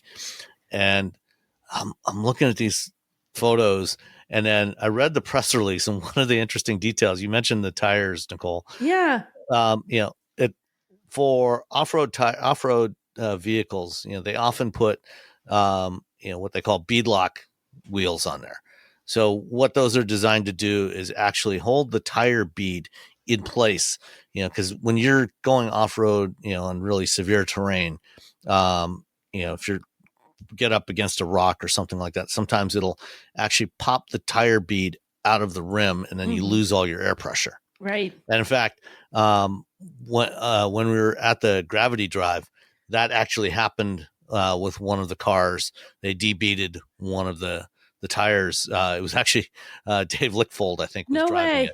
Yeah, that's funny. He was driving with one of the other journalists riding shotgun with him, and as I went over with one of the other engineers to the rallycross course to shoot some photos of him drifting. And when we were coming back, the car was stuck there on the road. It had debeaded the tire. So they use these beadlock wheels to try to keep the tire bead in place. But usually on most off-roaders, what they do is they typically use smaller wheels, maybe 16, 17, 18-inch wheels, and then tires with big sidewalls, because those sidewalls can flex when you go over all the rocks and stuff. Mm-hmm. This thing has 24-inch beadlock wheels. When I read that, the press release, what that's insane. But it actually looks pretty cool on this. It still has, some decently sized sidewalls on this thing. It does look cool. It's just your brain breaks because they are so big. Yeah. But that long hood is kind of bonkers. But you don't like the long hood? I mean, it looks neat. I didn't say that. I think it looks really interesting. I think it's like you said, it's not terribly practical. Well, yeah, but I have a feeling that at some point in the next 3 to 4 years, we will see a Genesis off-roader, because they talked about expanding the brand into new areas. Mm-hmm. So they started off with just sedans, and then they started adding utility vehicles to that, and now they're going racing, and they want to continue to expand the brand. The brand as a standalone brand is only 10 years old, and so I think that they probably will build something like this, not quite as extreme as this, but some of the design ideas we see in this probably will come to Genesis vehicles in the coming years. I hope that the roof, I hope the roof does the way because it has like 4 separate like little, they're like glass panels that let light in. So when you look down from the top, you see these 4, I guess they're more like rectangles, boop, boop, boop, boop, like one over each seat to let light into the car. I just think that looks neat. It's just you want that off-road. You want to have that sense of as much of the outside in as you can get. And it does that. It just gives it some cool, like visual pop too. I imagine it looks great if you were sitting in it. I like that. Yeah. All right. So, the X Grand Equator, and, they mentioned, I was talking with somebody, they said, when they use X in the name of their concepts, that really means it's experimental, so they're trying out ideas, and, it may or may not make it to production, but, I think that they will do some sort of off-road vehicle in the coming years. I agree. Then after they showed us this, upstairs. Oh, there is one other detail that I don't know if you saw it, Nicole, about the concept. It's a split tailgate, and when you open the tailgate, the lower half actually has fold up seat backs. So there's actually seats in the tailgate. Nice, seats. So that you can turn. Did you see did you drive? Can I talk about it yet? Never mind. Go ahead. Continue. We'll talk about that another time. So after they were done with the concept, then we were all shuttled downstairs. This was all at Genesis House in Manhattan. They took us downstairs for a second presentation where they showed us the first full scale Genesis GMR-001, which is their LMDH race car that's going to run in the World Endurance Championship next year. Looks super And cool. Looks very Yeah. race car-y. Yeah, so they announced their race program in last December in Dubai, and they had was a quarter scale model of the car. Now they have a full car with everything except the engine. The engine is running on the dyno. It's a new V8 engine. It's running on the dyno now. Track testing of the car is scheduled to start this summer. And they had the first two drivers, Andre Lauderer and Pippo Durrani. Cyril Abiteboul, who is the team principal for Genesis Magma Racing, and Jackie Ickx, who was a 6-time Le Mans winner. He's a special advisor to the team, and he's going to be an advisor. He also won the Paris Dakar rally a couple of times. He's won in Formula One and on motorcycles. He's won in pretty much everything he's ever tried to race in at some point in his career. And what do you think of the livery on this thing? It's bright. Yeah, It's orange. So but it works in line with the whole Magma lineup that is coming up from Genesis. Their Magma V. It feels like it ties into that perfectly, honestly. yeah. It's it starts from a bright orange at the front and kind of goes to a deeper red at the tail end of the car, and then within that orange they have subtle Korean characters in there that are the Korean letters for Magma, Which is very cool. Yeah, nice detail. Yeah, it looks good. It looks really good. Yeah. So this is a hybrid race car. In the LMDH class, it runs in the IMSA Sports Car Championship and in the World Endurance Championship. They're all hybrids, so this uses a spec hybrid system, but a new Genesis 3.2 liter twin turbo V8, 670ish horsepower, and should be fun to watch this next year. It'll be interesting. It's always neat to see them bring race cars to life and to see them as they're sort of, in process. It's fun whether you're a racing fan or not, because all the stuff they do on these. It's partly for profile and partly for fun and partly for all these. But some of this tech, some of the things they learn racing makes its way into your vehicle and becomes, you're not going to be driving a supercar like this. But some of the time, hey, wait, if we do this way, we found a new way to handle this problem. And it does impact in subtle little ways the vehicles you drive. Yeah. So on Wednesday, I did get a chance to participate in a roundtable session with Pippo and Andre and Jackie and Luke Dunkervalka, who's the chief creative officer for Genesis. And for patrons, you've got that recording of that session is in your Patreon feed. And I will add it at some point later this week into the main feed as well. Excellent. All right. Let's see. Shall we go with, do you want to stick with Hyundai Motor Group? Let's stick with Hyundai Motor Group. Yeah. All right. Let's go with the 2026 Palisade. We got a new Palisade coming. Yeah. I like what they did with it. When the Palisade and the Telluride came out really close together, which one was your favorite? I've always been partial to the Telluride myself. Yeah. But with this one, I think I might be leaning more towards the Palisade with the second generation. This looks kind of cool. What about you, Robbie? Between the Telluride and Palisade, when they first made their debut so close together, which was your preferred of the two?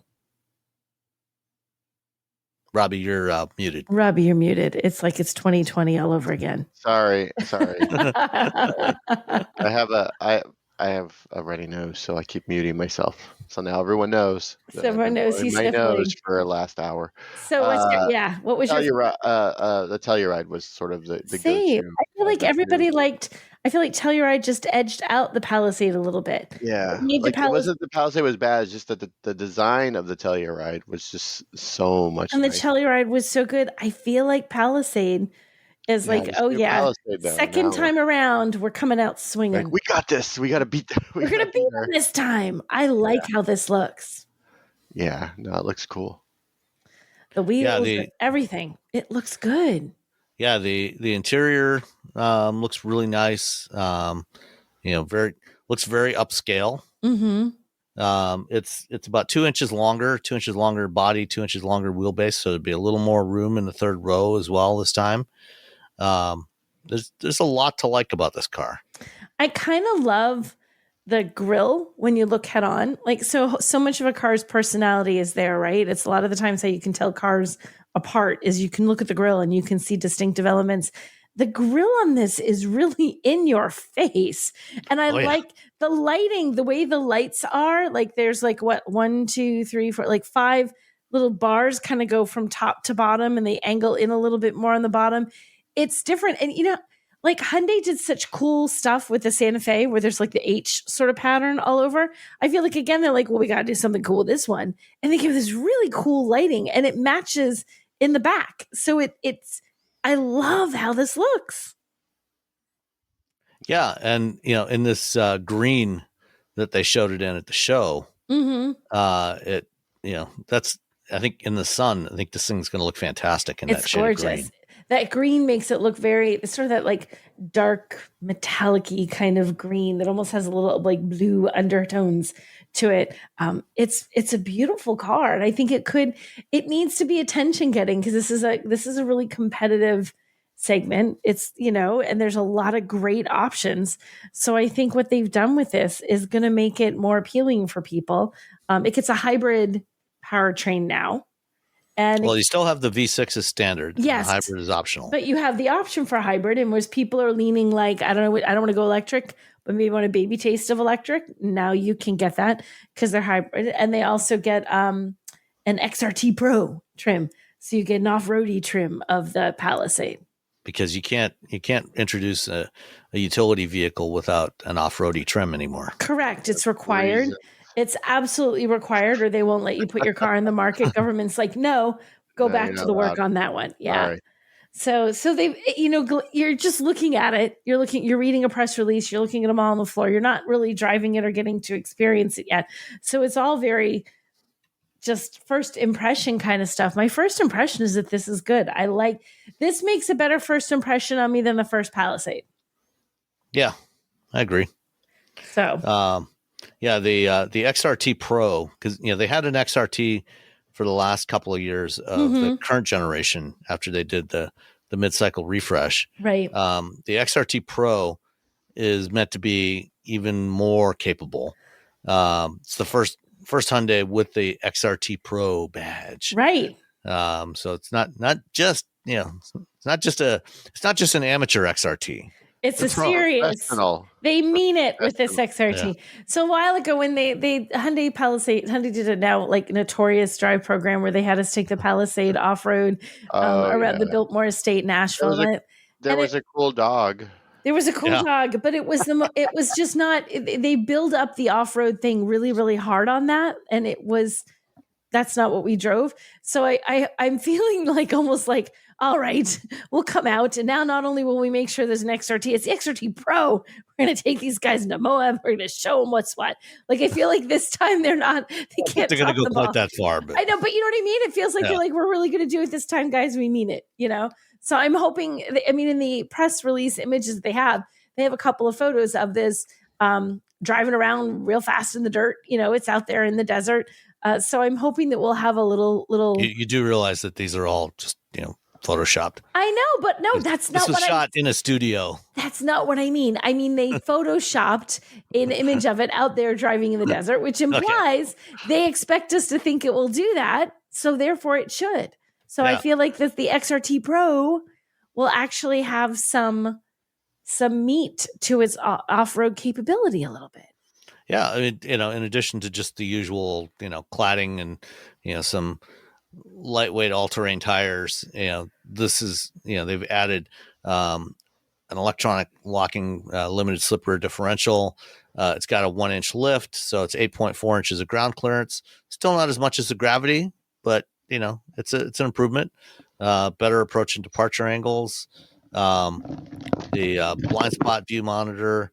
What else? Real time pitch, roll, and compass and elevation displays. Which is something that's so like you watch those, and they always tell you this. Like, where were we? When we were in Puerto Rico with Honda Passport, and they had that, and that was all new on that. They had not had the little pitch and roll gauges before, which they're always so excited about, and I think they're awesome. But also, if I'm doing something where that gauge is telling me stuff, I'm really way too busy looking in front of me to look at the pitch and roll gauge. Like, I believe you, it's telling me information, but I'm worried about what I'm seeing in front of me.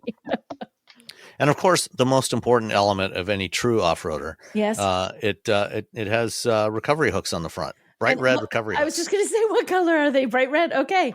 Then they've... How are you going to be able see to them. hook something if you can't see it? If you can't see it, it has to... you don't want it the same color as the rest of the bodywork. That's silliness right there. Talk. It has to be red or orange. Shiny red. Excellent. Well done, Hyundai. I'm actually looking forward to this.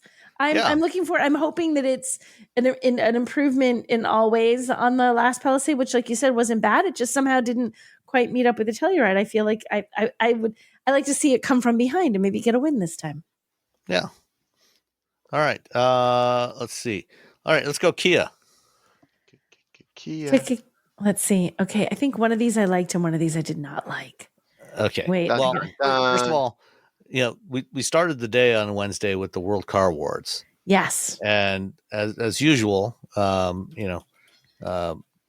won at least one award there. They won, was it the World? The EV3 was the 2025 World Car of the Year. Okay. Which they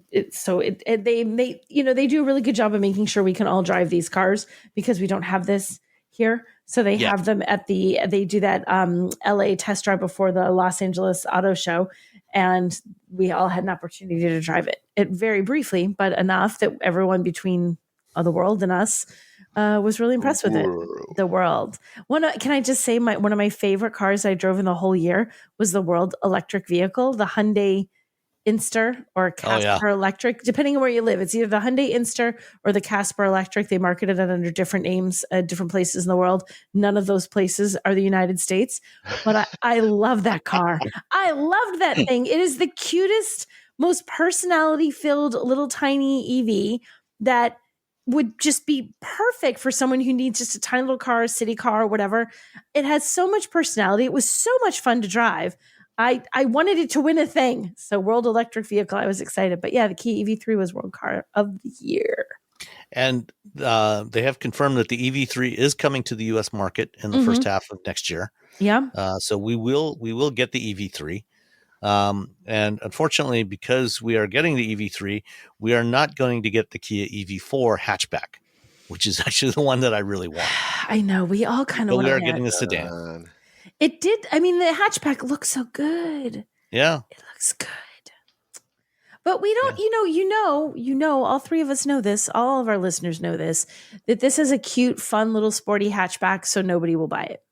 Right. Yeah. Of course. Like everybody else everywhere else will. That's why we can't have nice things here. Nice things. No one will buy them. This will not do well. It would not. It makes sense. I want to argue with their choice. Dang it.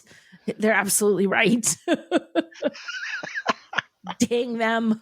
Yeah. It's, I mean, from looking at what the market, what they're likely to be able to sell in the United States, it's the right choice. Yeah. But I do want the EV4 hatch. Yeah. But the EV3 is coming. It's a really good car. I haven't driven the EV3 yet. I did get a chance to sit in it last fall when I was in Korea. Mm-hmm. And it was, it's got a shocking amount of room in the back seat. Did you get a chance to drive it, Robbie? I didn't. I wasn't unable to do the event. I was on the Hyundai thing, and with the job, it's hard to say, "Hey, I'm just going to be gone for a few days in the middle of the week." See, just drive cars because that's not like my main job. It's a great little car. It's great. Yeah. I think it's gonna. I do think it could do quite well here, honestly. So I'm not surprised that was their decision. I think it'll do well. Yeah. But I like that little hatchback. Sadness, dismay. But the EV4 sedan is coming. It's going to be available with 2 different battery sizes. The bigger battery will give you up to 330 miles of range. Mm-hmm.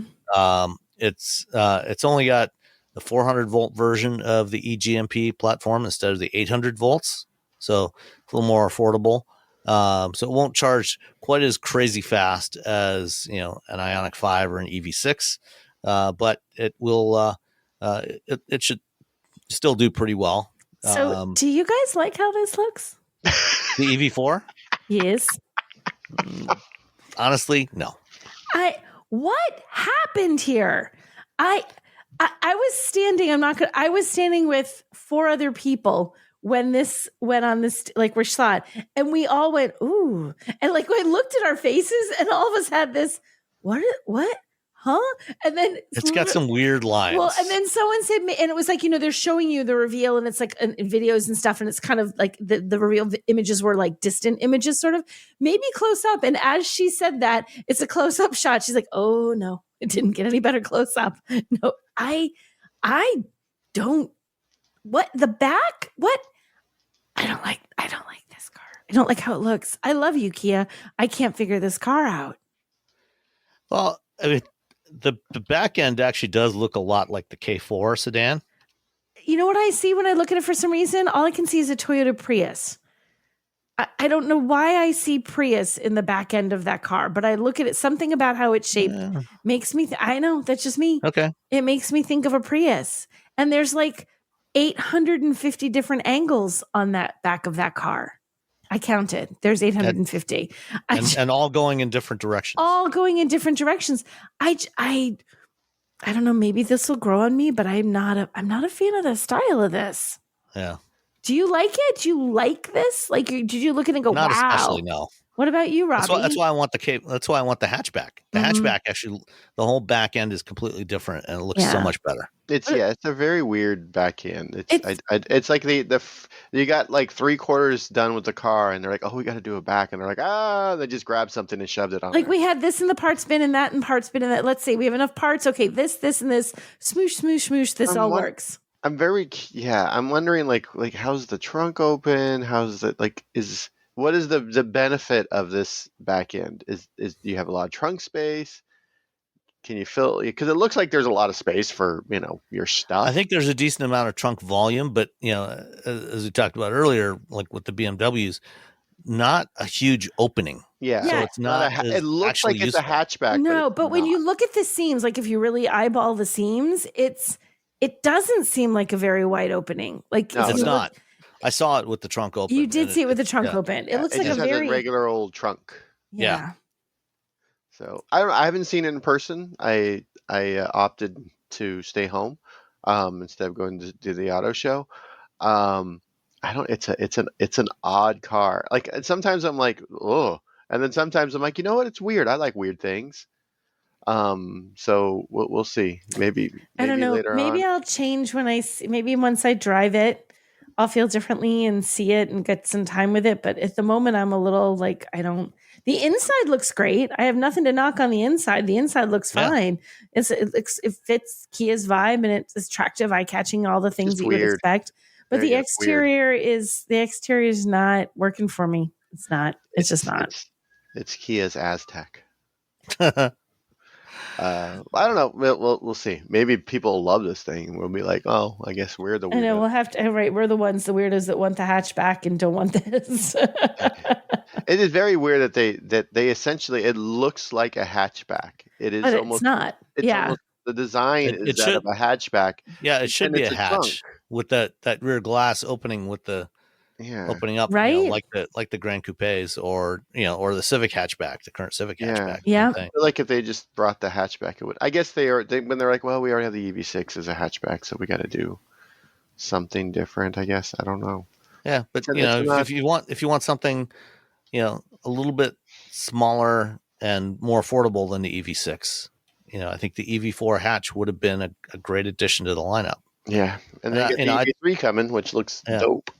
And I talked, on my way out on Wednesday. I was chatting. I ran into Steve Center, who's the chief operating officer for Kia of America, and we were chatting about it. I told him I really want the EV4 hatch. He said, "Yeah, I know, but we just don't think we can sell that many of them." So Yeah.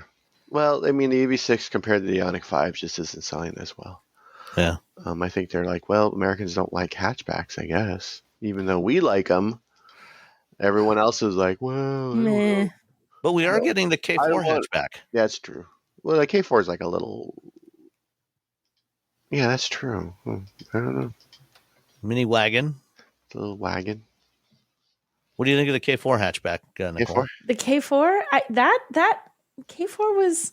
Wait a minute, let me pull back. K4 I liked. I mean, wait, K4, click. Yeah, I like that. Yeah, I'm okay with that. K4 is dope.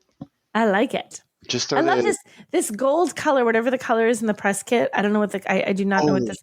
It's like this really metallic-y, bronzy color. It's really slick looking, Yeah, the K4 looks dope. Just It throw does. the EV4 inside the K4. right? And then just move on with our lives. There we go. Yeah, I like this much better. Okay. Well, the EV4 and the K4 hatchback are arriving this fall. The EV4, they haven't announced official pricing, but I talked with somebody from Kia, and they said it'll probably be like 37, 38,000 to start with. Okay. And similar pricing for the EV3 when it launches next year. Of course, all that's up in the air with tariffs and stuff. But All that, yeah. it'll definitely be more affordable than the current offerings. That's a good thing. Yeah. All right. Subaru actually had two press conferences on Wednesday. They had the first press conference and then the last one of the morning, I think. The first press conference, they had two EVs. Dun, dun, dun. So one was a refresh, a mid-cycle refresh of the Solterra, which, frankly, I don't think any of us were all that impressed with in its original iteration. Correct. It was pricey and didn't have enough range and didn't have, it was just kind of not good. It was not competitive. It was not even close. Yeah. So they've done a pretty substantial mid-cycle update of that, and we've talked a little bit. We've referenced a little bit. They've shown the refreshed BZ4X in Europe, and also the Lexus RZ, and so the Solterra is getting the same batch of updates. With a little bit bigger battery, not a whole lot bigger battery, but a little bit bigger battery. But more importantly, it's got a lot more range because I think they've made the motors more efficient. They've done a whole bunch of changes to it. They've updated the front end styling, so gave it a whole new front end. And what do you think of What do you think of the looks now?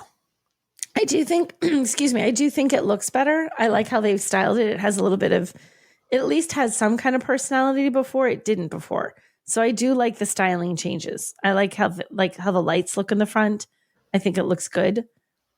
Yeah, they've got what they're calling their 6-star headlights, which kind of echoes their logo, the 6 stars in their logo, which is it's based on a star cluster, which the name of which actually translates to Subaru. There you go. And so they've got these 6-star headlights. It's two horizontal rows of 3 LED lights, which I do think looks pretty cool. And that's going to be the look that's going on all the new Subarus going forward. That's a good look. And I like in the back, I like how they've changed. I just think it looks sharper, more modern. It sort of felt like they didn't try before. This one felt like, let's make this look like a fun new Subaru. And it's true. Especially at least on this one, the cladding is all in body color. Mm-hmm. So, it's all in white, which, I think it's a better look than the contrasting dark gray that they had before. I agree. I think this is a big improvement in style. One of the changes to the interior, they updated the interior as well. So they got rid of that instrument cluster display that's in that little valley, that little channel, Huzzah. and just gave it a standard panel, and it's got a flat top steering wheel. Mhm. So presumably it will no longer cut across the bottom half of the instrument cluster. That was like display. when these images came out, that was the first thing I looked for. I'm like, interior, where's the interior? Wait, steering wheel, there it is. It's like, oh my gosh, they fixed it. Yeah. I can see things. I can see things when I drive this. Yeah, that I think is huge. I mean, the styling stuff on the outside is lovely, but this was a functional part of the car that it blocked the stupid gauge cluster. And they're like, well, we're going to squish the steering wheel and we're going to change up that gauge cluster. So I think that's just fantastic. I'm thrilled about that. Now up to 285 miles of range, which is way better than before. Yeah. Yeah. Slightly more power, 233 horsepower. Power wasn't really the issue before. It was just the range was not great. And Yeah. the charging is way better. The charging on the Subaru, on the Solterra and the BZ4X was pretty horrific before. So now it peaks at 150 kilowatts and it's got a much better charging curve. It'll go from 10 to 80% charge in 35 minutes. Again, not top of the class, but at least, getting more respectable now. It's better. Yeah, it's an improvement. Yes. Less embarrassing, to be honest. Less Yeah. embarrassing. The Exactly. whole thing is less embarrassing. Yeah, I think it's Subaru was sort of doing the best with what they had, what they were handed by Toyota. And they also have the new Solterra XT, which gives you 338 horsepower. And there's a J3400 charging port. Dun, dun, dun. And one interesting detail, if you compare photos of the original Solterra to this refreshed one, they actually moved the charging port from the driver's side front fender to the passenger side.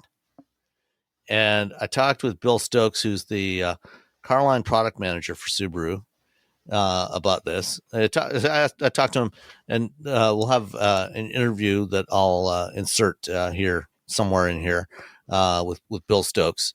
But he explained that the reason why they moved the charge port over, because if they're going to have access to superchargers, putting it on the right front fender instead of the left front makes it easier to charge superchargers, again, because of those short cables that they have. Cables. Yeah. Yeah. So this should be able to reach. You can be able to pull up to a supercharger, you nose in instead of backing in like you would with a Tesla or with the Lucid Gravity. But pull up and be able to plug it in without having to use the wrong Parking the wrong parking spot to Yeah. and taking up essentially two chargers to charge one car. There we go. All right. So, Phil Stokes, first of all, what is your title at Subaru? Car line planning manager. Okay. So this morning, you guys introduced the Trail Seeker, a new EV in the lineup. First of all, let's talk about what is different between Solterra and Trail Seeker. And by the way, the updates to the Solterra, especially the design and the performance, was exactly what should have been there from day one. But so what is different with Trail Seeker? So it actually is a lot more under the skin than you might think. But starting from the packaging, it's longer, it's taller overall, it's got more cargo space. It's got, for example, raised roof rails, so it's got a little more carrying capability on top. But it's more spacious inside for people and stuff is the main packaging story. Underneath, it has totally different all-wheel drive tuning. It's got different motors. So it will actually drive very differently, and it'll have more capability than Solterra does. So Trail Seeker was actually, it was able to get a lot more input from Subaru engineers than Solterra was, because this car is going to be built in a Subaru factory, and it's intended to be positioned more in the direction of a traditional Subaru buyer that is going to take it out and do more off-road and capability-related stuff, to have more adventures on the weekends with it. So again, it has an all-wheel drive system that's tuned differently. It will hold the line in a corner differently. It will move torque around a little more advanced and adaptable way than the Solterra will. And that's all intentional, because we expect that customer that is looking for a more traditional Subaru experience is going to want that with this car. So it is, though, still based on an update of the same architecture used for the Solterra, though. It is, yes. So and they share battery packs. Although the motors and stuff are different. So the skateboard is So the new battery pack that's in Solterra is also what you find in the Trail Seeker. Exactly. And motors and electronics and everything else also is. So the motors are different. So you'll have options of 233 or 338 horsepower standard or XT options in Solterra, whereas Trail Seeker will get a 375 horsepower powertrain. Oh, so significantly more power. Or significantly more powerful, yes. Okay. And that's a standard powertrain of this car. So if you get a Trail Seeker, you've got the big motors, you've got the 4.4 second 0 to 60. Oh, wow. Okay. But they have similar infotainment systems when you say electronics. Yeah, I thought on the screen during the presentation, it looks like it's the Toyota-derived system. New 14-inch Yeah. main touchscreen, new controls for HVAC, all of that stuff. So sounds like the main goal with Trail Seeker was to take what you learned with Solterra and apply that to a even more off-road capable utility vehicle. Yeah, and the tricky thing is we know that Subaru customers want that capability. They like the security of knowing that it can do off-road stuff, or it can be very secure in the snow or the rain or the mud or whatever it might be. But EVs are also very focused on range, charging speed and things like that. So we need to improve kind of a whole package. And obviously there is an aerodynamics trade-off when you make a bigger package and a longer or wagon-shaped package as opposed to the Taper Solterra. So we needed the more advanced architecture and faster charging speed, the bigger battery capacity to make a more competitive vehicle that could also sustain that larger package and still be competitive. Yeah. Oh, yeah. And what kind of charging speed will you be getting with the Trail Seeker? Should be up to approximately 150 kilowatts. Okay, so that's a significant improvement because these were limited to 100, I think, right? Yeah, that's right. And one of the big issues with the Solterra when it launched was not only that it was limited to 100, but the charging curve dropped off in very aggressive ways. So this one shouldn't do that. And the other thing that really improves real-world charging speed is the preconditioning system, which is new as well. And so our testing has shown that it charges at the same speed, even down to about -10 Celsius. So sub-freezing temperatures should be similar charging speeds to normal, like summer ambient temperatures, 70 degrees. So for the preconditioning, is that something that the driver can engage manually, or is it only, for example, if you set a charging station as your destination, it'll automatically trigger? Oh, both? Okay. Yeah, so you'll have the option to manually precondition if you're, if you know where you're going and you're not using the nav, or if you route map into the you've navigation, will automatically steer it. Okay. And both of these cars are transitioning to the J3400 Max charging port standard on there. Yep, and you move the charge port over to the other side of the car, so the brake is where we had it on that side. Okay, so it's on the passenger side now. Exactly. So that's for supercharger on now. Okay. So you can pull into a Yeah, because those cables tend to be short. Yeah. Yeah. We don't want people, parking across two lanes like you've seen with some brands. Okay. Yet the ports are not in the right spot. And then availability of the Trail Seeker is going to be first half of 2026. Correct. Yep. So There will be launching later this year. And one other question. Now that you've had a couple of years with Solterra, what's been the feedback from Subaru customers? How does Subaru customers feel? I guess, is it attracting traditional Subaru customers, or is it bringing new people into the brand? And what's the feedback been on that vehicle? We've definitely found that it is attracting a lot of traditional Subaru customers. People that trust our brand and kind of come back to us to try their first EV because they feel comfortable in the Subaru brand already and trust our products. But they've said more range, more charging speed, more capability and more space would be nice. And that's how we ended up with, the upgrades that we ended up with to try to be more competitive with what the industry is doing in general with EVs, but also with my remote customers. Okay. And is the Trail Seeker going to be built in Japan?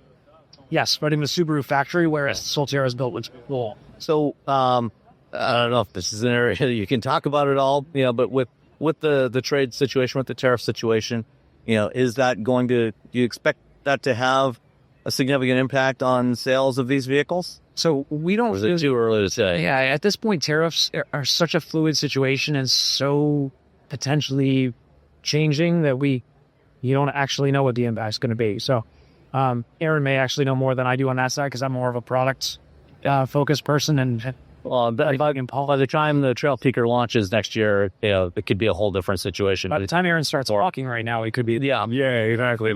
That's probably changed a couple of times since we started. So, but yeah, we're kind of holding our breath to see what's going to happen. We're trying to make as many plans as we can, but there's a lot of different scenarios that we're trying to plan for. Tariffs, no tariffs, medium tariffs. Yeah, well, and then of course there's also other policy changes in terms of tax credits, higher tax credits, and so on that could impact how EV sales go.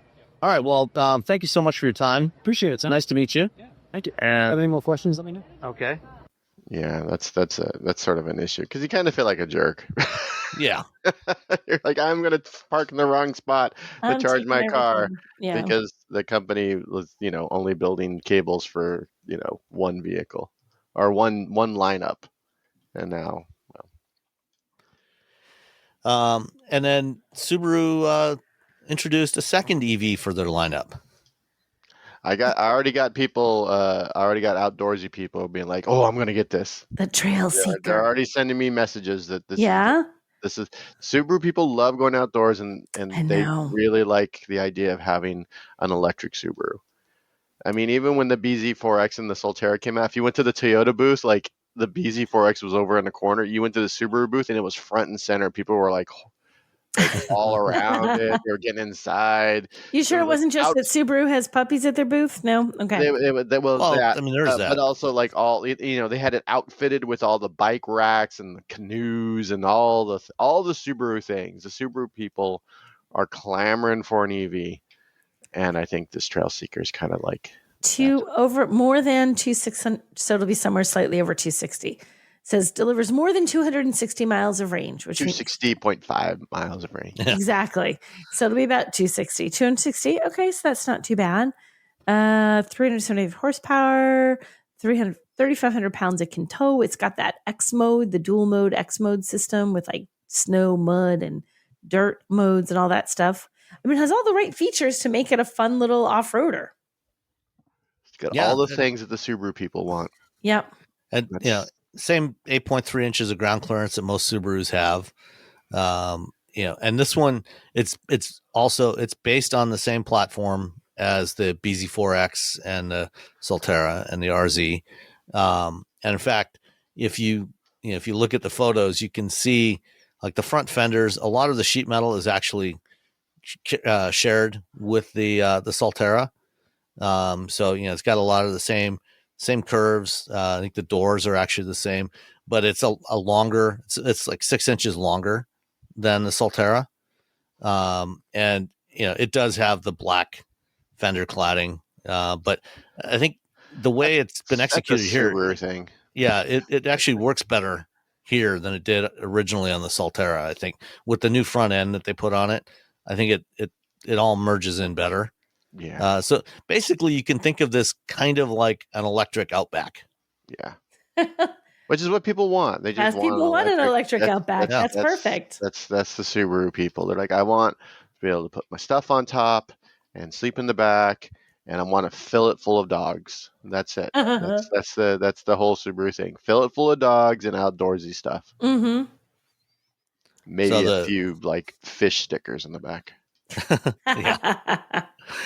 So the Trail Seeker is launching beginning of first part of 2026, and unlike the Solterra, which is built in a Toyota factory, this will be built on a Subaru assembly line, which is that was kind of unexpected. And It's good for them because it gives them that experience to do this. Yeah. And again, talking with Subaru, they had a lot more input on tuning this one and getting this one set up the way they wanted to make it feel more like a Subaru than they had with the Solterra, with the original Solterra. Yeah. I think hopefully Subaru owners, Subaru fans will like this. What do you think of the name? I heard a lot of people complaining about the name. Trail Seeker? Trail Seeker? Why? Not sure. I mean, they always have names. I don't know. I'm fine with Trail Seeker. What's Impreza mean for? That's good. That's right? a good point. I like Outback. I'm like, all right, Forester. Okay, cool. Impreza. What? Yeah, I feel like Outback, Forester, Trail Seeker, that fits in better than Impreza. Let's bring back the Justy. That's what I'm just gonna. Justy. Russ had a Subaru Justy. He did? Really? Yeah, Oh, he, You fit in the Subaru, Justy? did. Russ is pretty tall. He barely fit in this. Oh my god! It was that. what was it the, was, the little 2-seater sports car they had? The XR I don't remember The that. XT Coupe, XT. I think that's might be the weird looking one, Yeah, that thing was the wraparound glass. Yeah, that was the XT, I yeah. think. Yeah, the XT. That thing was. Bring back the XT.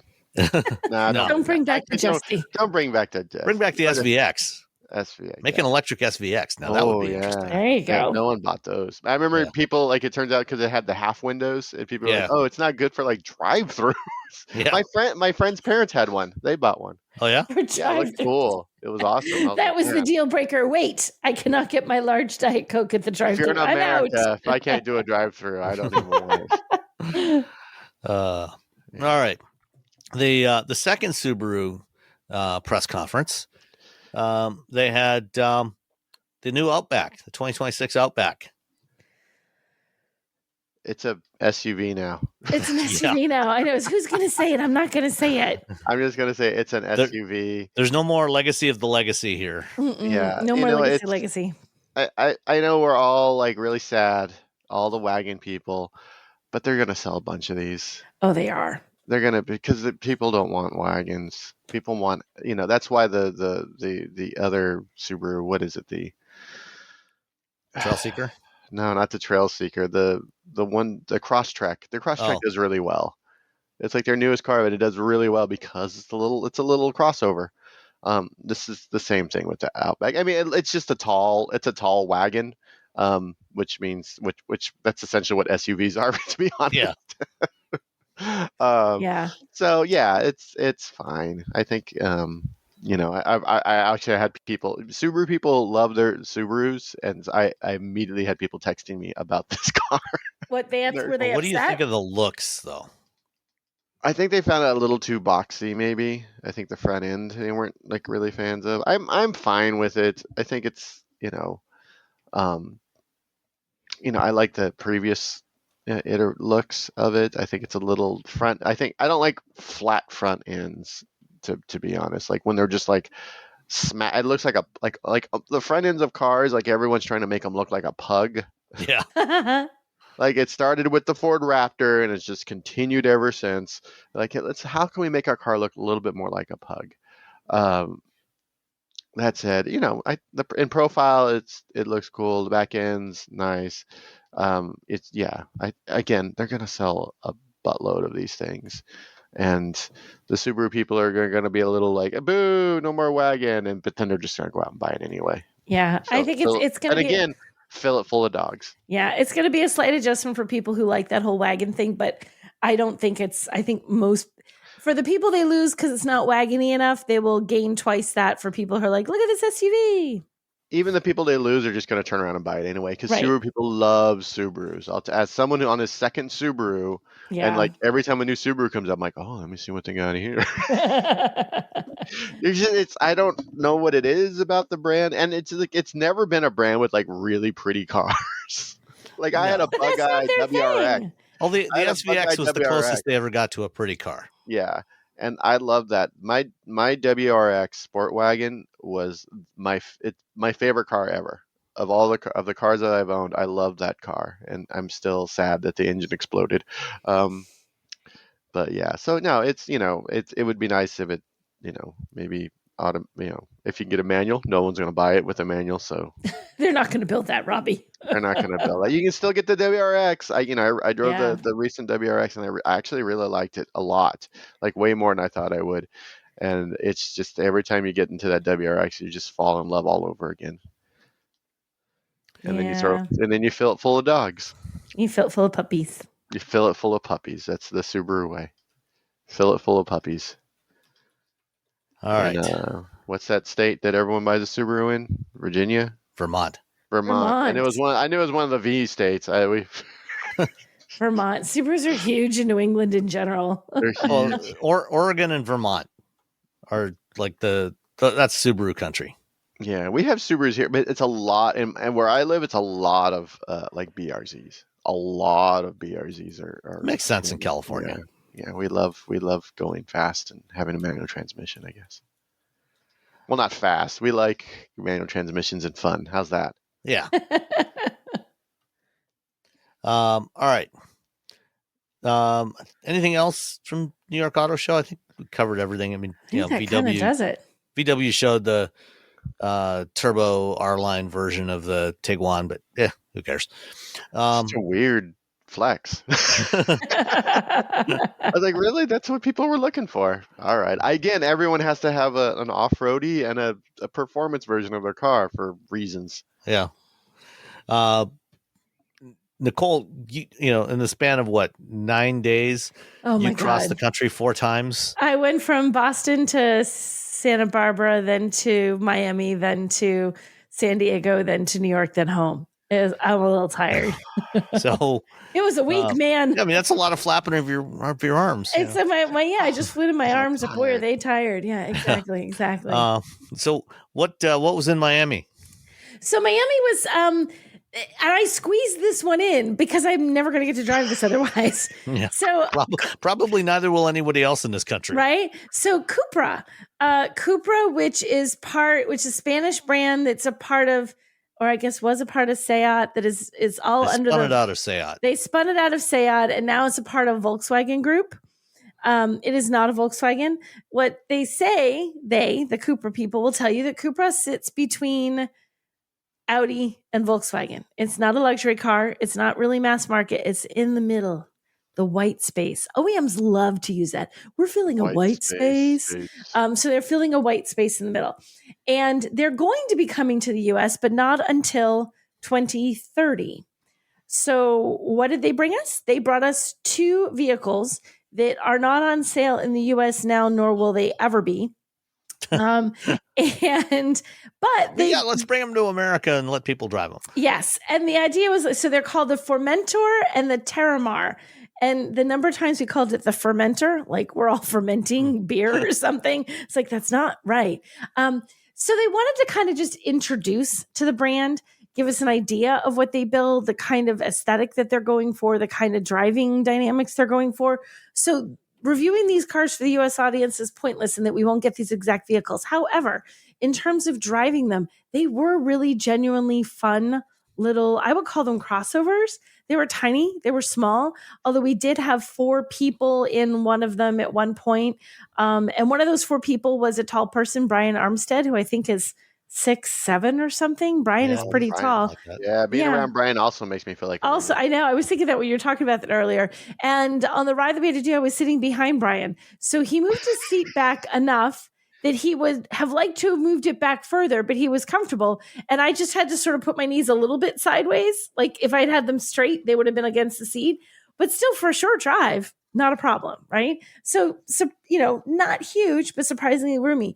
The thing that's really nice about these is they do have a lot of personality. They're saying they want these cars to look different. They want it to be for people who enjoy driving, have good driving dynamics. And I would have to say in the very limited test drive time that we had, they do. And they do look fabulous. Like the little Cupra logo, how they light it up. Everyone's paying a lot of attention to lighting these days. Lighting on the outside looks fabulous. Even on the inside, there's like ambient lighting that goes all the way from the dashboard onto the front doors, onto the rear doors. The materials are nice. They're not fancy upscale materials, but there's patterns that you can see and that you can feel. Even on the floor mats, they had like a little pattern to them. So they're nice cars. They're really, I enjoyed driving them and I'm curious about them. In terms of pricing, if the cars they have were priced the exact same thing in the US, which they never would be, you're looking at the just under 40 grand. So they're not outrageous. But then if you were to even just bring exactly one of these here with all the production cost and all the blah, blah, blah, who knows how much they would actually cost. Yeah. So what they do want to bring here is what they're going to bring by 2030. It's going to be, they're calling them SUVs. We saw no images, no hints of anything. 1 gas, 1 electric is what they want to bring. That they're going to have the fun style and driving dynamics of the 2 that we had the chance to drive, which would really make them pretty fun little cars to drive. My big question about them, though, is, well, there's so many, but I don't know how they're going to do this. So we had a lot of conversation with their executives about how they're launching. And they're initially launching in like trendy urban areas: Miami, New York, LA, San Francisco, and Austin. Because they're sort of looking for that fun, young, urban driver who wants something different, who wants something a little bit upscale, but not really a luxury car. That all kind of makes sense, right? But we said, okay, so you're starting there and then gradually expanding across the country. And they're like, no, we're never going to be in more than like 12 states, just 12. And we're like, what, now or forever? And they're like, no, 12 is what we're aiming for. And I was like, They probably don't build enough. They probably don't have enough capacity to build more. Well, Like, they were saying this is what we're building. They're part of Volkswagen, so they would have they could technically Mm-hmm. produce, and they said in Mexico, in Europe, and the U.S. All right. So they have a lot of flexibility in terms of where. And they said, we asked about the tariff, and they said when anybody will say about 5 years down the road, different administration, different rules. Who knows? I mean, even in this administration, these rules could Who change by knows? tomorrow morning. Tomorrow. So they're not really trying to plan based on that, because nobody can plan based on that. But they feel that they have the flexibility and they're all saying that the auto show, everybody you talk to said the same thing, the flexibility to adjust to, government regulations. So that's what they're thinking. And they participate in Formula E, which is part of why we went down to Miami, was we got to see the Formula E guys and see the car. Oh, because and it's watch. like Florida doesn't have very good driving roads. It's We just like drove straight around. road. We were in And then there's Miami. Yeah, we were in Miami. Flat. Miami is probably one of my least favorite places to drive, because to get out of Miami to some place where you can just even drive a straight road or a highway is a little bit of a trick. But it did give you a taste of the cars. We had enough time. You got Formula E. So We had Formula E. So they're saying, that the Formula E, because Cooper is a mashup of Cup racing, the name. So they're all about the sportiness and the performance and the having fun. And so they feel like it fits. They also have, the going towards electrification. Formula E fits. So it was it was less of a first drive and more of a brand introduction. And to put them on our radar is something that could come in 2030. in 5 years. In 5 years. 5 years is a long time. That's a really risky bet. Like, you don't know what's going to be like in 5 years. You don't have any idea. So I'm hopeful for them, because I genuinely think these are fun little cars. How it will all play out in 5 years, I have no idea whatsoever. I've driven a Cooper. I really liked it. I was like, Yeah. wow. I wish this sort of this personality Yes. was more in the Volkswagen that they are. The Golf R. Exactly. Like This this. sort of the personality is like very like, yeah, let's party. Yes, it's fun. Like Volkswagen is like, they're not especially exciting, and Audi is a luxury car and they're fine. But like this one is like, like in between. Like, I have just enough money to have some fun, but I'm not going to get fancy about it. I'm just going to go have some fun. So I liked the cars. I really liked the cars. I thought they were great. But I just don't know how their strategy for launching in the US is going to go over. I feel like it's a really challenging time to do what they're trying to do. Well, if you're going to bring some fun over, I'm all for it. I know. I'm all for bringing the fun. I would love to see Cooper make it in the US. I would love to. I'd love to drive the cars on roads where I could have a little bit more I drove fun one with on them. Angela's Crest. Yes. So that was And have like some proper actual good drive time to really truly assess it, because we had like maybe an hour and a half each the one day, and then we took out the other one the other day only if you wanted to. So we had half an hour behind the wheel of that one. So it's very limited driving, but in that limited driving, like, these are good. These are fun. I like these. I want this to succeed. I want this to come to the US, and I want them to knock it out of the park, but I'm a little nervous. Yeah. Well, Yeah, I mean it's going to be tough, to launch another niche brand. I mean, certainly, these are all built on VW platforms. These are all built on the MQB platform. So VW could easily build these, in Chattanooga or in Puebla, Mexico, and sell them in the U.S. But the problem is creating brand awareness for a new brand is time consuming and expensive. Mhm. Yeah. people still don't know what Genesis is. Yeah, Right? exactly. They make good cars. People are like, what? I'm like, I know what is you- that? I'm like, it's a Genesis. They're like, what? And that's been 10 years Genesis has been here. Mhm. 10 Yeah. years. That's a long time and people still don't know that brand and they're a solid established brand now that people don't know. It's hard to establish and they're more widely available. That's the thing that concerns me. You can get a Genesis anywhere. You can get a Genesis. You're not going to be able to get this anywhere. So keeping the number of states where they have dealers smaller really hurts their ability to build that brand awareness. Yeah, but I mean, if you pick the right states, though, Yeah. that's where most of the sales are likely to be anyway. Yes. For a brand like this, and then if you're not worried about trying to market the thing and support it in places like Iowa, Right. or Nebraska, Yeah. where You're gonna sell you're just not 3 going of to sell. Yeah, you're just not going to sell very many. You focus on California, Florida, Texas, a few other states. Mhm. That's where most of your sales are going to be. Make sure you've got dealers, and because these things are all based on VW platforms, VW dealers will probably be able to service them if if I don't know. We asked them about how the dealerships would work, and they were very adamant about having Cupra dealers that are standalone, that are Cupra for the Cupra but I mean, experience. if you need service, and you're someplace where there's no Cupra dealers around, you could probably get it serviced. But I think it's hard. I think it's hard to build buzz when you have a limited area where you're building the buzz. You can't get as excited. Everybody can't be excited if you only know about it in a very narrow range of the country. I don't know. I want them to succeed. I really do. Because I really like the car. So we'll see in 5 years what happens with Cupra. All right. Let's see. Mercedes-Benz was not officially at the auto show, but they did announce a new variant of the G-Wagon this week with, I don't know, a pretty ridiculous name. The Mercedes-Benz G-Class Edition, stronger than the 80s. I don't understand what that means. What? Yeah, I literally looked at your headline. I'm like, why did he type that? I'm like, oh, that's the car. That's what it's called. Stronger than the 1980s. Edition stronger than the 80s. What? Okay. Vintage colors and designs from the historic G-Class. Yeah. So I mean, they've gone for kind of a retro look with it. Okay, cool. And there's only 460 units worldwide. Yeah. Agave green is the one they're showing you right there. That earthy green radiates robustness and closeness to nature and emphasizes the outstanding off-road capability of the G-Class. Mm-hmm. I mean, it looks cool. It looks cool.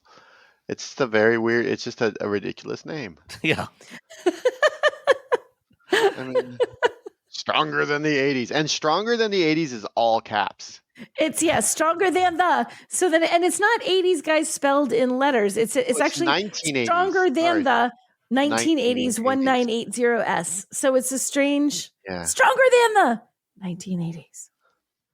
They could have just called it the Mercedes-Benz G-Class Rad Edition. Why are they yelling at us? Why the strong? Why is that all caps? Call it the Radical Edition. You know what? I'm going to refer to this as the Radical G-Class. That's it. I'm done. I'm not saying stronger than the 80s. How about totally tubular G-Class? Totally tubular. Radical. On the inside, on the passenger side of the dashboard, there's a grab handle there, and it also has that stronger than the 1980s embossed on there or engraved on there. Stronger than the 1980s. I would take that out and just have it say Radical. Yeah. What? The plaid seats are good. The seats are fabulous. I'll give 10 points for the seats. Yeah, the seats are cool. Like the colors are cool. The fancy badging, I can't say it. The badges are awesome. I don't know how to say that. SCHOCKL proved. Schockle proved. Schockle. I'm sorry, Germany. I'm sure I'm saying that wrong. Schockle. I mean, that looks neat. Yeah. It's got some cool details, but then all the things are cool except for the giant name. Yeah. and then the fact that they embossed it on the grab handle. And then every time someone gets in your car, they're like, "Why did you do that?" I'm like, "Okay, I didn't. It came 100%. like that." And they're like, "No, it didn't." I'm like, "No, it did, totally did." They're like, "You're nuts." I'm like, "No, really." They're like, "I don't believe you." And then you got to pull the like I thought the same paperwork thing. out and show it to your friend and say, "Look, see, they decided to call it stronger than the 1980s." I literally thought the same thing you did, Robbie. Someone's going to look at that and go like, "Why'd you do that?" You're going to have to prove to them, "I didn't. Mercedes I didn't do that. did." Mercedes did. And it's got those amber turn signals on top of the fenders, which is also it's a How nice mu- touch. It calls back to the original. Am I missing how much this is? They have not announced a price for it. Okay, yet. I keep scanning through and I'm not seeing It's a it. Jew. Doesn't matter. It's a Jew. Yeah, No, they're nope. only making 460 of them, so it's going to be ridiculously expensive. gonna be Oh my stupid. gosh. Wait, Well- wait. Illuminated alongside the stronger What? than time. It's Wait. illuminated? A projection below the exterior mirrors welcome. Oh, so the puddle Oh, the lamp. puddle lamp. Yeah. Oh, the Gee, puddle lamp. Gee, stronger than time. Is it stronger than time or stronger than the 80s? Which? Not stronger Well, than The time. puddle lamp is Puddle lamp. stronger than time.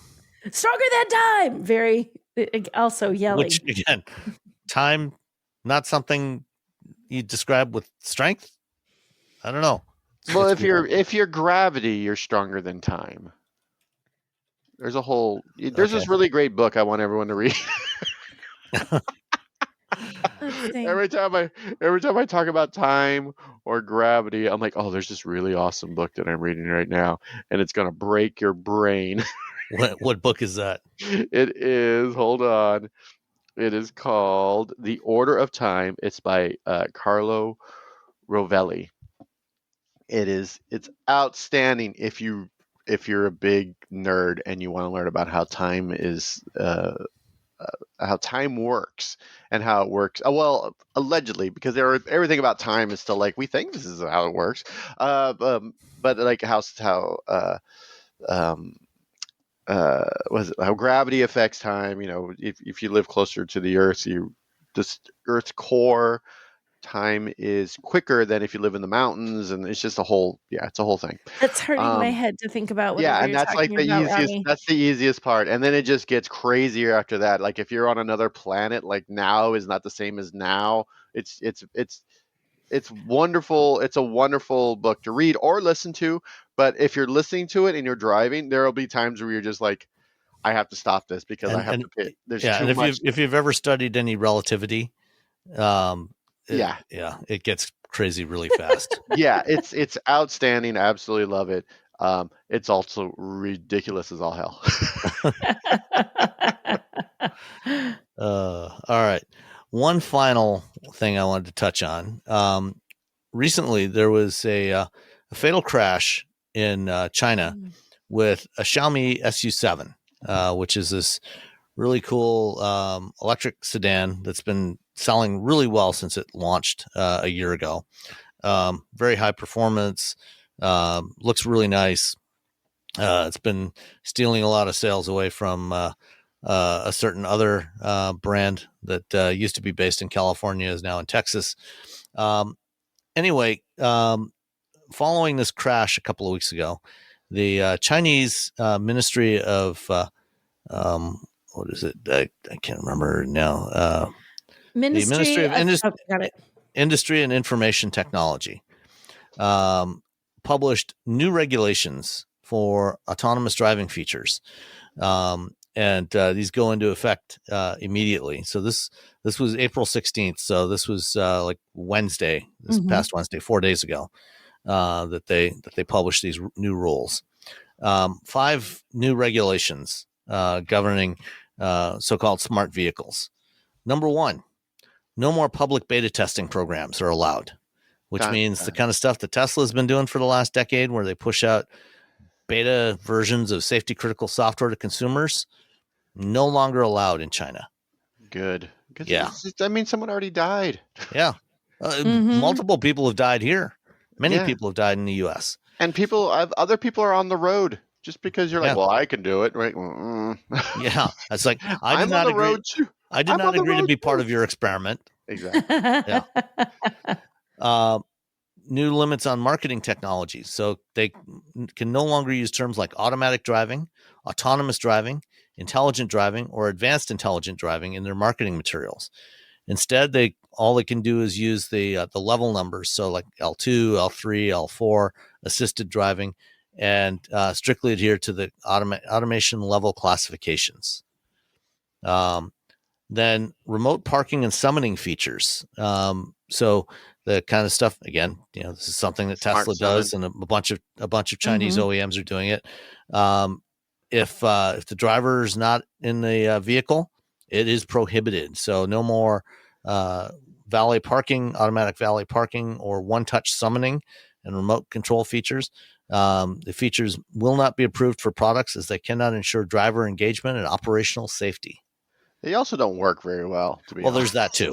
Yeah. Like every time you're like, Seriously. oh, I'm going to do the smart summon, and you're like, oh my Your God. car's wandering all over It's the like parking lot. like smart parking, when it parallel parks for you. Smart pack. Yeah. And you're Yes. just like, oh, this is going to take this. Oh my God, I could have just done this myself. You could have just walked to your car in the time that it took to do this. Where is my car? It's like trapped somewhere, confused. New restrictions on hands-on driving. So regulations mandate that driver monitor systems cannot be disabled, which is a good thing, and they must detect when the drivers remove their hands from the steering wheel. If hands-off detection lasts more than 60 seconds, the system must slow the vehicle down, turn on hazard lights, and pull over. Yeah. Okay. And then Also, finally, again, hands-free driving Yeah. things. What do I do with my hands? What do I do with them? I'm sitting there. I'm in front of a wheel. Like, do I put them on my head? Do I put them in my pocket? I just end up putting them on the wheel anyway. Because that's where your hands want to rest. You're like, well, Yeah. I don't know what to do. What do I do with my hands? I don't understand. Like Ricky Bobby and Talladega Nights. I don't know what to do with my hands.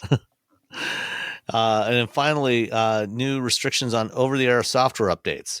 The regulators have criticized the frequency of over-the-air updates, and so now for automakers, they have to reduce the frequency and improve version risk management. So basically, they got to do more checking and validation before they push out updates that may or may not actually work.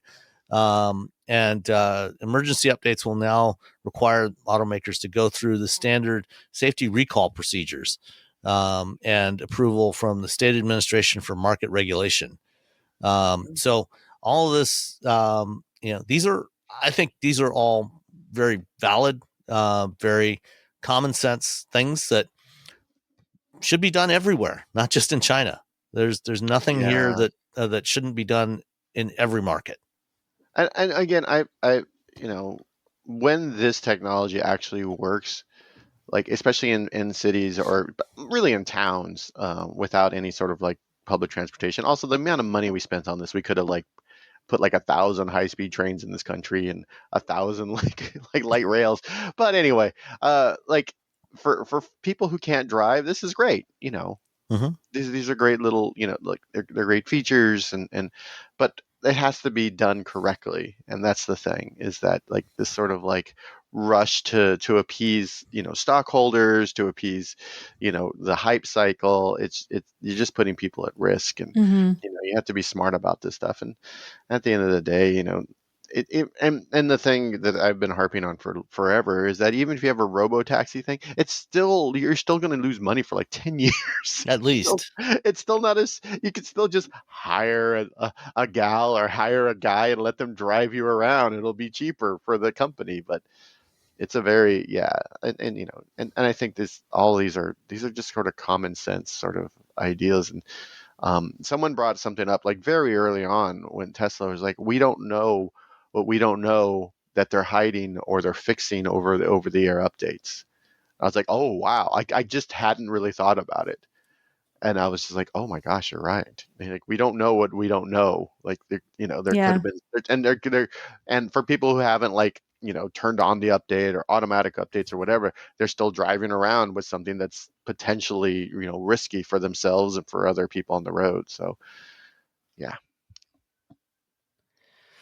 All right. Well, that is everything for this week. Thanks everybody for listening, and we'll talk to you next time. Bye, everyone. Bye.